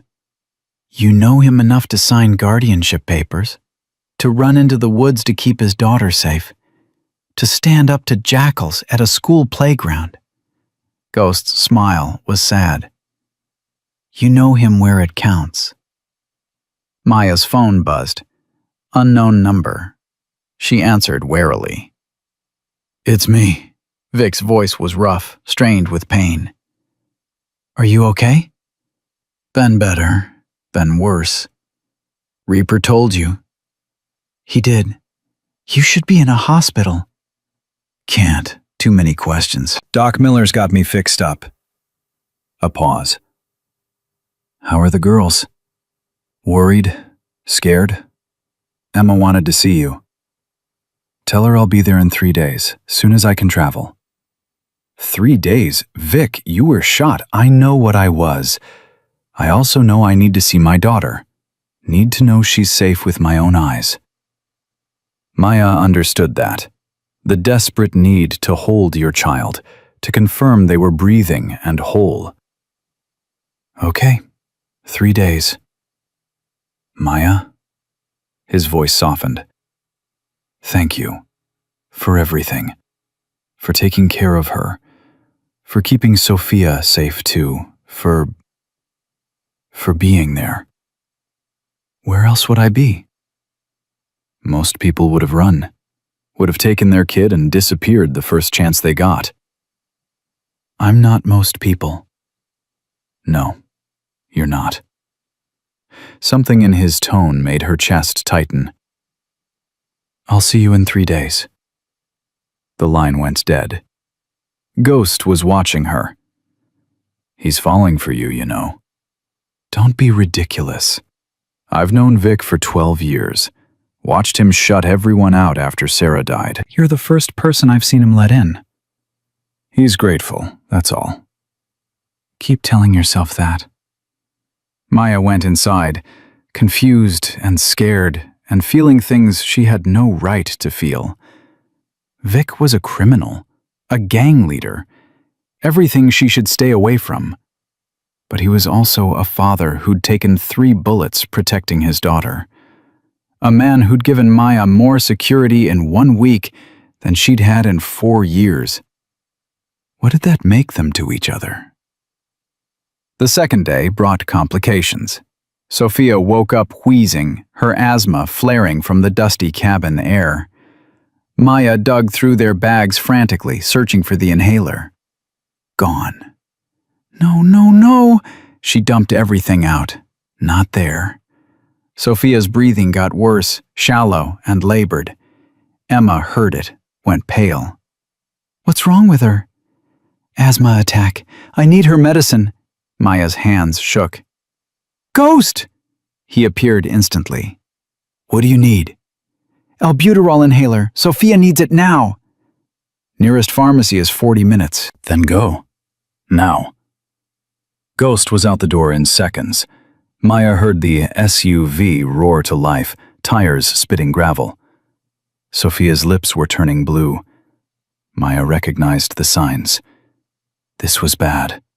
Worse than usual. Baby, I need you to breathe slow. In through your nose, out through your mouth.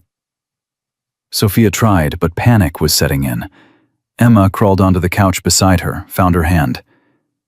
It's okay. My daddy gets hurt sometimes too, but he always gets better. You will too. Can't breathe. Maya pulled Sophia into her lap, positioned her to open her airways, started the breathing exercises the ER had taught her. Count to 4 breathing in. Hold. Count to 4 breathing out. With me, baby. 1, 2, 3, 4. Sophia tried, failed, tried again. The minutes stretched like hours. Maya watched the clock, calculating how long Ghost had been gone. 10 minutes. 20. Too slow. Way too slow. Sophia's eyes started to close. No, baby, stay with me. Stay awake. Emma was crying now, still holding Sophia's hand. Don't die. Please don't die. She's not dying. Maya's voice was steel. Sophia, look at me. Look at Mommy. Sophia's eyes opened, glassy and scared. You're strong, remember? You're my brave girl. You can do this. 25 minutes. Maya was considering calling 911, revealing their location, when she heard the SUV. Ghost burst through the door with a pharmacy bag. Maya grabbed the inhaler, shook it, pressed it to Sophia's lips. Big breath in, baby, as deep as you can. The medication hit. Sophia gasped, coughed, gasped again. Her breathing started to even out. Color returned to her face. Maya held her, rocking, crying with relief. You're okay. You're okay now. Ghost sagged against the wall. Emma was still crying. I thought she was going to die, like my mommy did. Maya pulled Emma close too, holding both girls. She didn't. She's okay. We're all okay. But the incident shook her. They were isolated here. If something went really wrong, they were 40 minutes from help. 40 minutes that could mean the difference between life and death. That night, while the girls slept between them on Maya's bed, Ghost sat watch in the living room.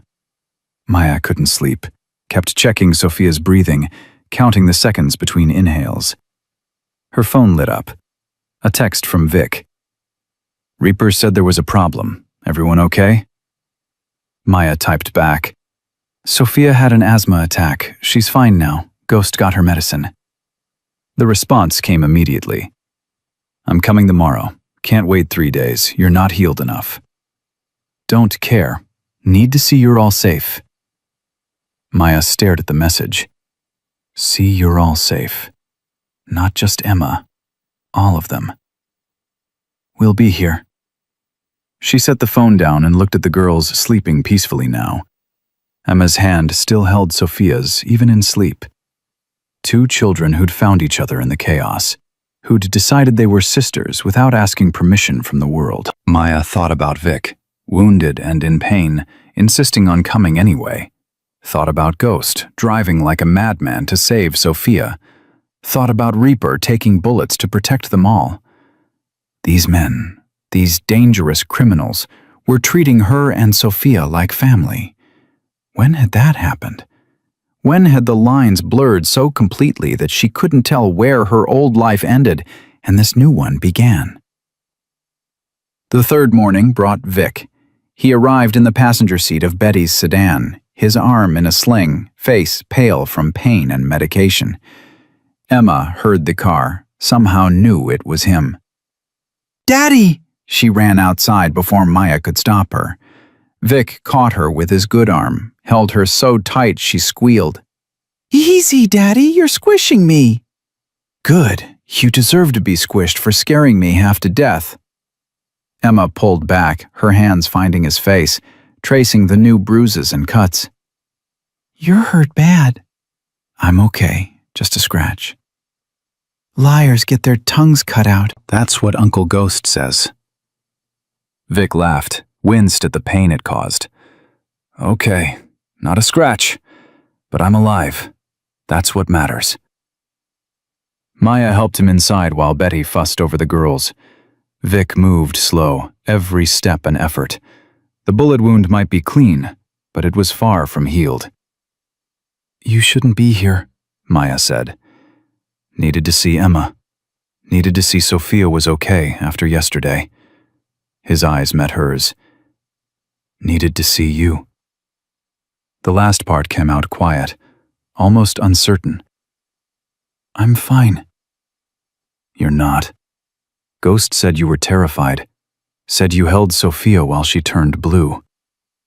Any mother would have... Stop. Vic's good hand caught her wrist. Stop pretending you're just doing what anyone would do. You're not. You're going above and beyond. For my daughter. For me. And I need to know why. Maya's breath caught. Because it's the right thing to do. That's not an answer.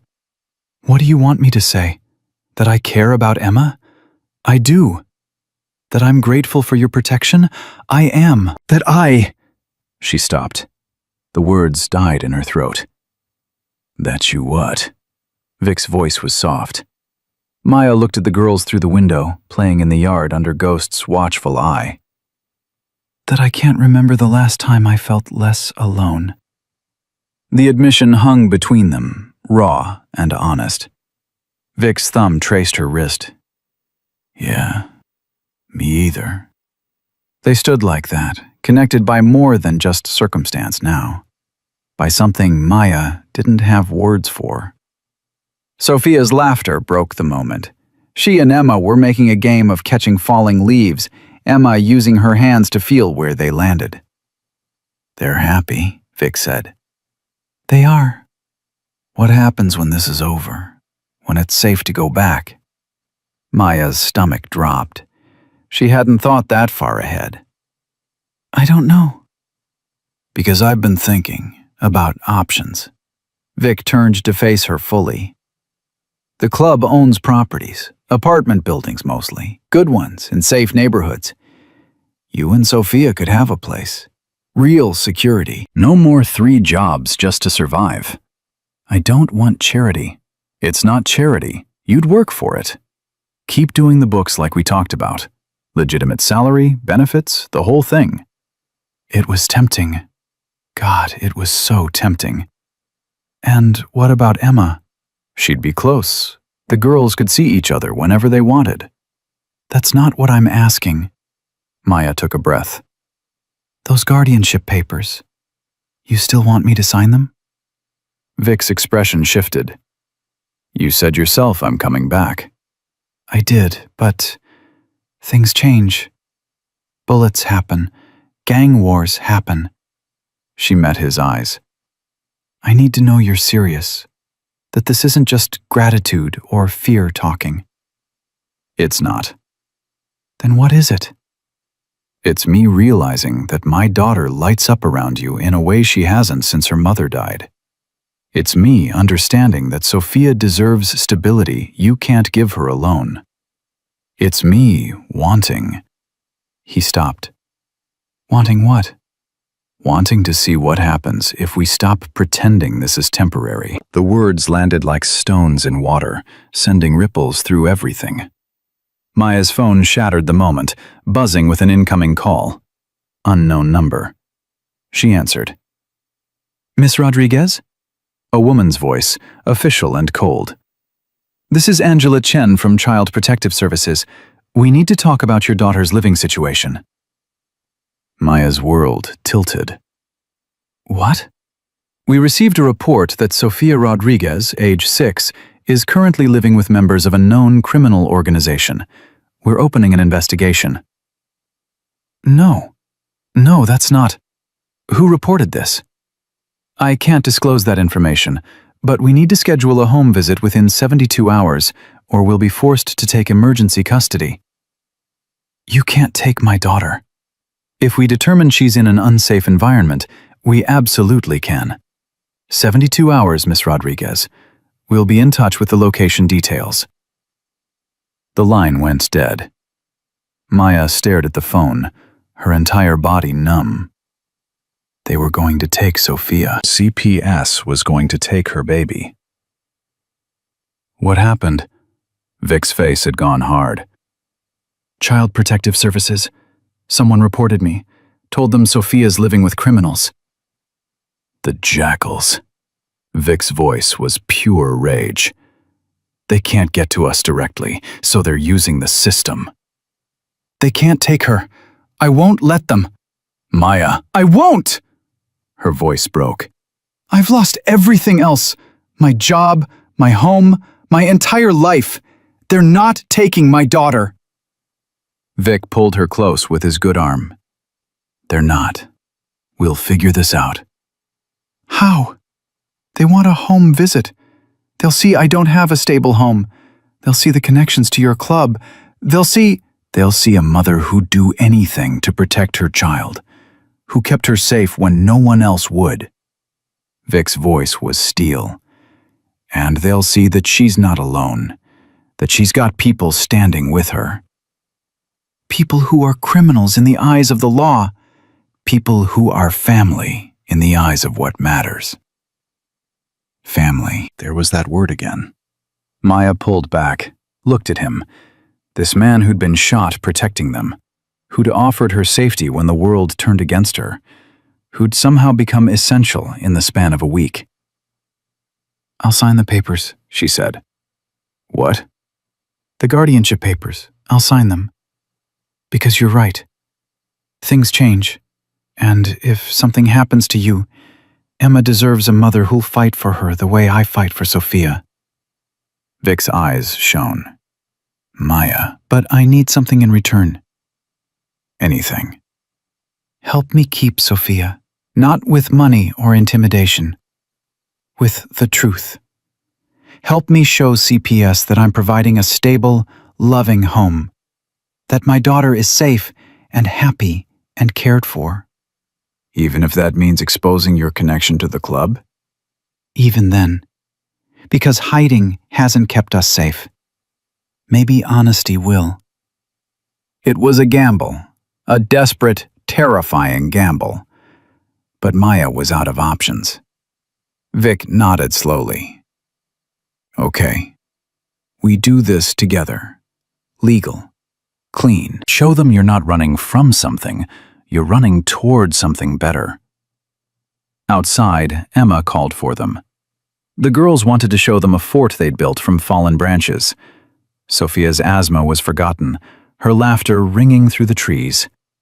Maya watched her daughter, so happy despite everything, so resilient, so strong. 72 hours, she said to Vic. Then we've got 72 hours to build you a life CPS can't tear apart. They joined the girls in the yard. Emma and Sophia had created an elaborate structure, complete with a throne made of pine needles and a moat drawn in the dirt. You're the queen, Miss Maya, Emma announced. And Daddy's the king. We're the princesses. What about Ghost and Betty? Sophia asked. They're the royal guards. Ghost, standing nearby, actually smiled. I've been called worse. They played along, crowning Maya and Vic with leaf crowns Sophia had woven. In that moment, surrounded by laughter and imagination and joy, it almost felt real. Almost felt like family. But the clock was ticking.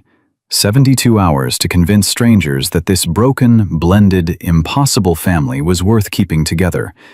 72 hours to prove that love could exist in the most unlikely places. Maya looked at Vic, saw the same determination in his eyes. They'd both fought alone for so long. But maybe, just maybe, fighting together made them strong enough to win. She reached for his hand. He took it. And together, they went to build a future worth fighting for. They had 60 hours when Betty made a call that changed everything. She hung up the kitchen phone and turned to Maya with a smile that looked almost mischievous. That was my daughter. She's a social worker. Different county, but she knows people. Betty poured herself coffee like she hadn't just offered a lifeline. She says the best way to handle CPS is to control the narrative. Don't wait for them to come to you. You go to them.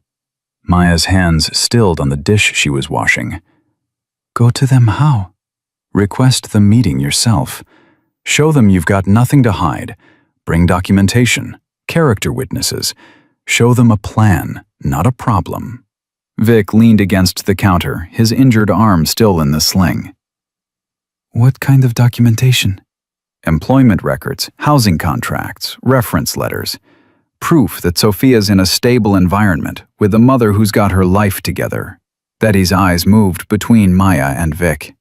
And if that mother happens to have support from a local business owner who's gone legitimate, well, that's just good sense. You're suggesting I lie to CPS? Maya said slowly. I'm suggesting you tell them a truth they can accept.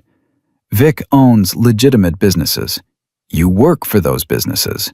You've got safe housing through those businesses. Sophia's attending school, seeing a doctor, thriving. Where's the lie? Maya looked at Vic. He was watching her, waiting. The lie is that it's not permanent, Maya said. The lie is that when this is over, we go back to our separate lives. The kitchen went silent. Sophia and Emma were upstairs, their voices drifting down as they played. Ghost was outside doing another perimeter check. It was just the three of them in this moment of truth. Vic spoke carefully. Does it have to be a lie? What are you asking? I'm asking what happens after. When the jackals are finished. When CPS closes their investigation. When it's safe again. He straightened, wincing at the movement. I'm asking if you've thought about staying. Staying where? At the cabin? Staying with me. With us. Making this permanent. Betty quietly excused herself, leaving them alone. Maya's heart hammered. Vic, we barely know each other. I know you'd rather starve than take charity. I know you held my daughter in a snowstorm when anyone else would have walked past. I know you stood up to gang members at a school playground. I know you make Sophia feel safe, and you make Emma feel loved, and you make me feel—" He stopped. "Feel what?" "Like maybe I don't have to do this alone anymore." The words landed heavy.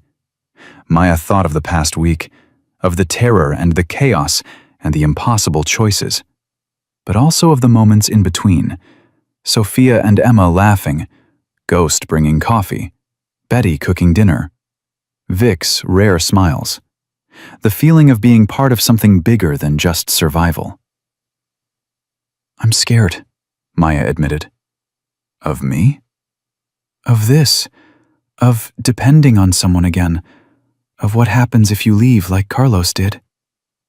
Vic moved closer, careful of his injury. "I can't promise I won't die. This life, there's always that risk. But I can promise I won't leave on purpose. I can promise I'll fight like hell to stay. For Emma, for you, for Sophia too, if you'll let me." "She barely knows you." "Then give me time to change that. Give all of us time." His good hand found hers. "Sign the guardianship papers because it's right. Stay because you want to. Build something with me because we're stronger together than apart." Maya looked at their joined hands, hers worn from years of hard labor, his scarred from years of hard living, both of them damaged, both of them still standing. "Okay."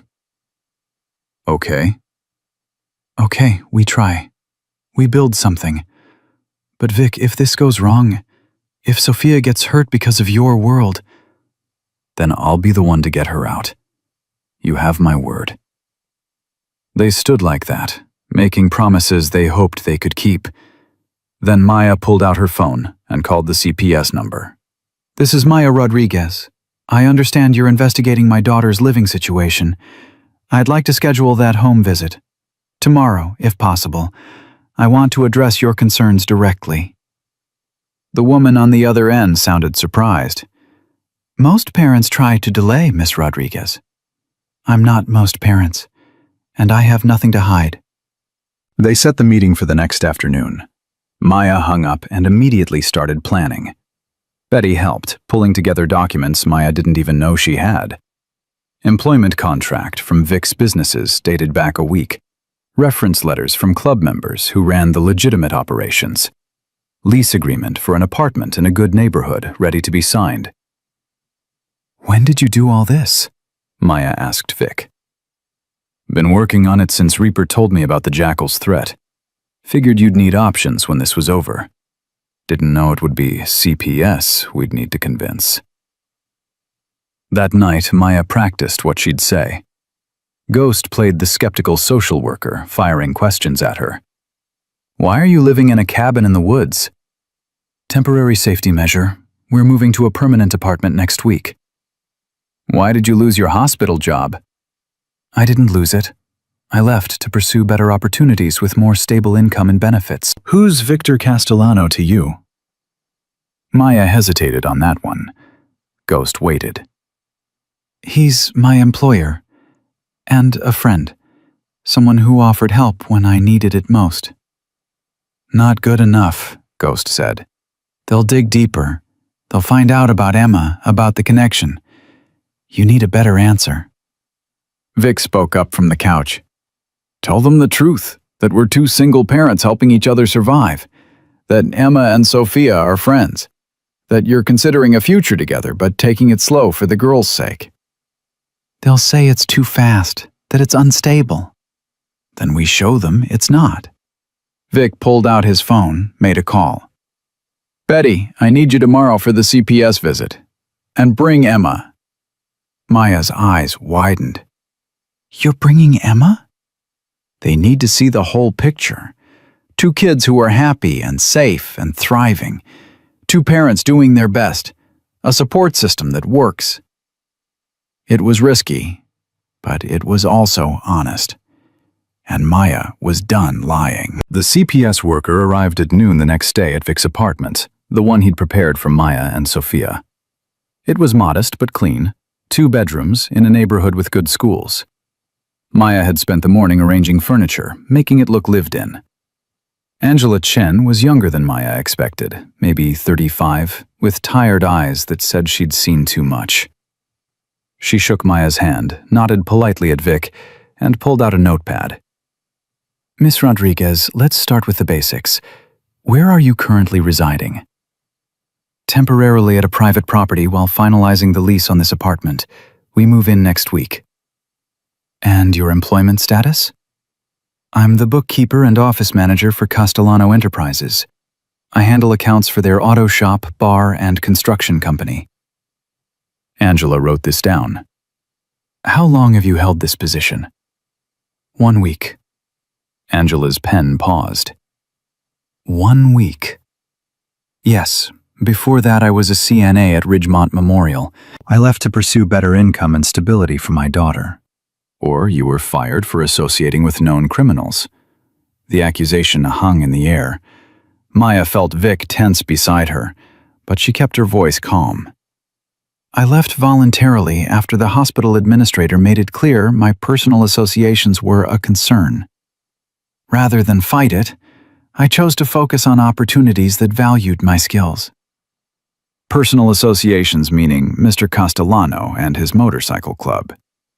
Meaning people who offered help when I needed it most. Angela turned to Vic. Mr. Castellano, you have a criminal record. I do.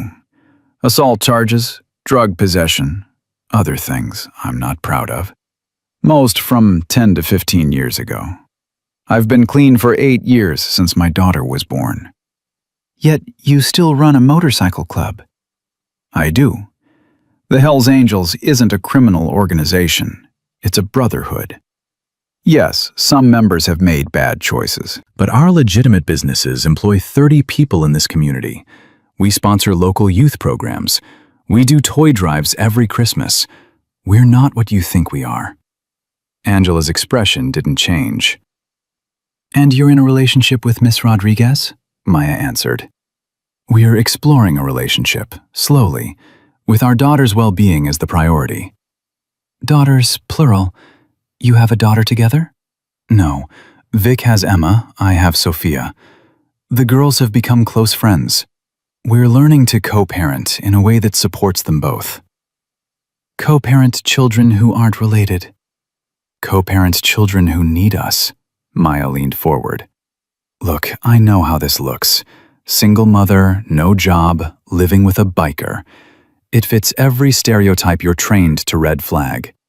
But the reality is more complicated. Then explain it to me. Maya took a breath. 10 days ago, I found a blind girl lost in a snowstorm. I could have walked past her. I could have called the police and kept moving, but I didn't. Because I'm a mother, and I couldn't leave a child in danger. That girl was Emma. Her father is Vic. Helping her put me in the crosshairs of dangerous people who wanted to hurt Vic through his daughter. Those people threatened Sophia, tried to break into our apartment, went to her school. Vic protected us when no one else would or could. He offered safety, employment, stability. Things I've been fighting for alone for 4 years. So yes, it's fast. Yes, it's unconventional. But it's also real, and it's working. Angela studied her.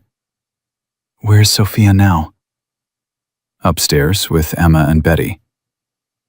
I'd like to see her. Of course. Maya called up the stairs. Moments later, Sophia appeared with Emma, both girls holding hands. Emma carried her white cane, but Sophia guided her carefully down each step. Angela's expression shifted slightly. Hello, girls. Hi, Sophia said shyly. Emma's head tilted toward Angela's voice. Are you the lady who wants to take Sophia away? Blunt. Honest. Very Emma. Angela's professionalism cracked just a little. I'm here to make sure Sophia is safe and well cared for. She is. Miss Maya takes care of both of us now. She's the best at taking care of people. Both of you? Sophia's my sister. Not blood sister, but heart sister. That's what Daddy says. The best kind. Angela looked at the girls. Really looked. Saw Sophia healthy and smiling. Saw Emma confident despite her blindness. Saw two children who'd found security in an unlikely family. Sophia, can I talk to you alone for a minute? Sophia looked at Maya, who nodded. It's okay, baby. Angela and Sophia went to the kitchen. Maya's heart pounded. This was it. The moment that decided everything. Vic's hand found hers. She's smart. She'll tell the truth. That's what I'm afraid of. 5 minutes felt like 5 hours. Finally, they emerged. Sophia ran to Maya, climbed into her lap. Angela closed her notepad. Miss Rodriguez, I'm going to be honest with you. This situation raises concerns. The speed of your relationship with Mr. Castellano, the sudden career change, the connection to an outlaw motorcycle club. Maya's stomach dropped. However, Angela sat down. I've been doing this job for 12 years. I've seen real danger, seen homes where children are neglected, abused, traumatized. This isn't that. Sophia is healthy, happy, and clearly loved. She speaks highly of you, of Emma, of Mr. Castellano. She's excited about her new school. She's thriving. So I'm closing the investigation. Unfounded. Angela pulled out a form, signed it. But I'm also going to recommend follow-up visits, monthly, for 6 months, just to ensure the stability continues. Is that acceptable? Maya's eyes burned. Yes. Absolutely yes. Good. Angela stood. Miss Rodriguez, whatever this is you're building, it's working. Don't let anyone tell you there's only one way to make a family. After Angela left, Maya collapsed on the couch. Sophia and Emma cheered, not entirely understanding what had just happened, but knowing it was good.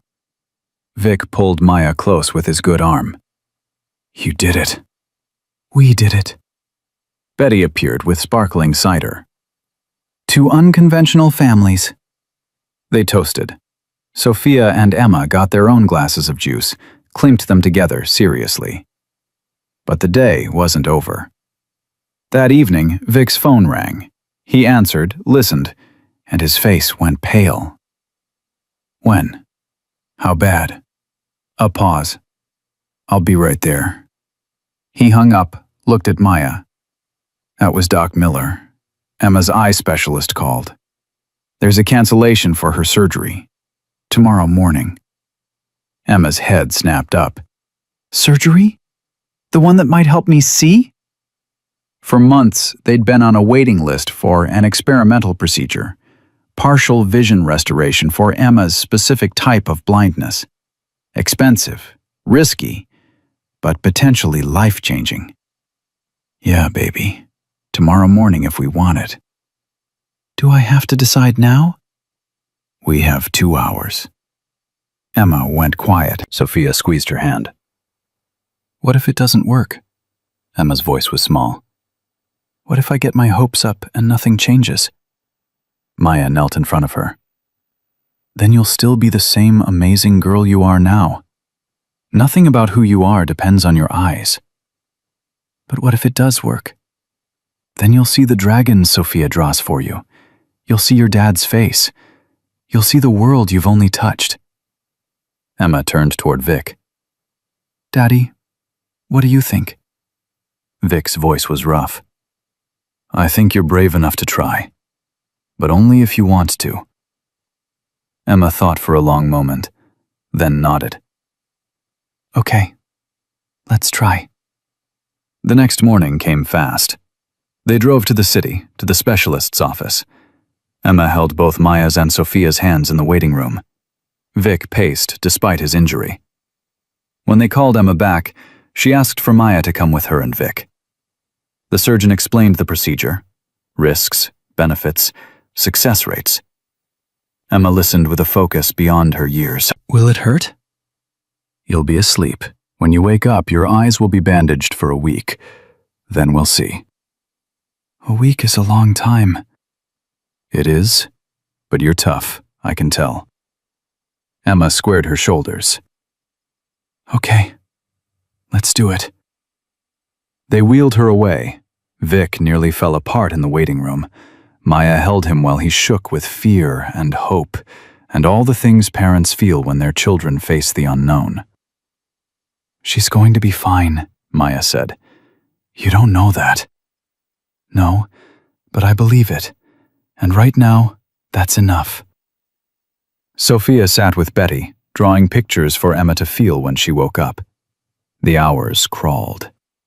Finally, the surgeon emerged. The procedure went perfectly, no complications. We'll know more when we remove the bandages next week. Vic nearly crushed the doctor's hand, shaking it. They took Emma home to Vic's place. She was groggy from anesthesia, bandages covering her eyes, but in good spirits.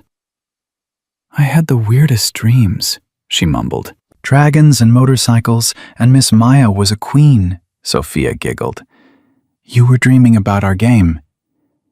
It was a good dream. That week was the longest of Maya's life. She and Sophia moved into the apartment officially. Vic spent every day there, helping with Emma, learning to be part of their routine. The girls adapted to Emma's bandages with creativity, inventing games that didn't require sight. Ghost and Reaper visited daily, bringing food and checking security. Betty became a permanent fixture, cooking and telling stories. The apartment filled with noise and laughter and life. On the 7th day, they returned to the surgeon's office. Emma sat in the exam chair, Vic on one side, Maya on the other. Sophia stood with Betty. "Ready?" the surgeon asked. Emma nodded. Slowly, carefully, the doctor began removing the bandages, layer by layer. Emma's eyes stayed closed beneath. "Okay, Emma. Open your eyes slowly. The light will be bright at first." Emma's eyes opened, blinked, focused, and saw. Her face transformed. Wonder, shock, joy. Daddy, Her voice broke. I can see you. Vic was crying. Yeah, baby, you can see me. Emma's eyes moved, found Maya. You're beautiful, like I imagined. Maya couldn't speak through her tears. Then Emma saw Sophia. The two girls stared at each other, really seeing each other for the first time. You have the prettiest brown eyes, Emma whispered. Sophia grinned. You have pretty eyes too. The surgeon explained that Emma's vision would never be perfect. Colors were muted, details were fuzzy. But she could see shapes, faces, movement. She could navigate without the cane. She could watch sunsets and read faces and see the people she loved. It was more than enough. That night, back at the apartment, they celebrated. Emma couldn't stop looking at everything. The pictures Sophia had drawn, the dragons on the walls, Vic's smile, Maya's face. This is what home looks like, Emma said, looking around the apartment that had become theirs. Sophia leaned against her. It looks like us. And it did. Two mothers who'd lost everything and found each other. Two daughters who'd chosen to be sisters. A man who'd learned that strength meant protecting, not destroying. A family built not by blood, but by choice. Maya watched them, this impossible family, and thought about the woman she'd been 10 days ago. Alone. Drowning. Invisible. She wasn't that woman anymore. Vic caught her eye across the room, mouthed, "Thank you." She mouthed back, "For what?" "For stopping." And Maya understood. for stopping that night in the snow, for choosing to help when walking past would have been easier, for believing that one person could make a difference. Ghost appeared at the door with cake. Heard we're celebrating. Betty started cutting slices. The girls danced around the kitchen. Vic pulled Maya into a careful one-armed hug. This is real, right? Maya whispered. Not just temporary?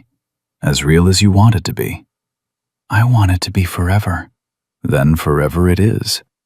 They gathered around the table, this family that shouldn't exist by any conventional measure, a single mother and a biker, a blind girl who could now see, and a girl who'd taught her what family meant. Hardened criminals who'd become uncles and grandmothers. All of them broken, all of them healing. Emma raised her juice glass. To Miss Maya, for finding me, for keeping me, for being my second mom. Sophia raised hers. To Emma, for being my sister. Vic raised his. To second chances. Maya raised hers, looking at each face around the table. To family, the one we choose. They drank, they laughed, they lived. And somewhere in the city, in other neighborhoods, other struggling parents saw what Maya and Vic had built, saw that help could come from unexpected places, that strength meant asking for it, that families could be created, not just born. The story spread. The single mother who saved a blind girl and ended up saving herself. The biker who learned that real power was protecting, not dominating. The two daughters who taught everyone that love was simpler than adults made it. 3 months later, Maya sat in that same apartment, Sophia asleep on one side of her, Emma on the other. Vic was across the room, planning a community barbecue with Ghost. Betty was knitting in the corner. Everything Maya had been taught said this shouldn't work. But it did. Because at the heart of it was something simple and true. Sometimes the family you need finds you in the snow. Sometimes the life you deserve comes from the people you least expect. Sometimes saving someone else is exactly how you save yourself. Maya looked at her daughters, biological and chosen, and knew with absolute certainty that she would do it all again. Every terrifying moment, every impossible choice, every step that led her here. Because this was what love looked like when you stripped away society's rules and expectations. This was family when you let it be defined by loyalty instead of blood. This was home when you built it with people who'd fight for you as hard as you'd fight for them. And in the end, that was the only truth that mattered.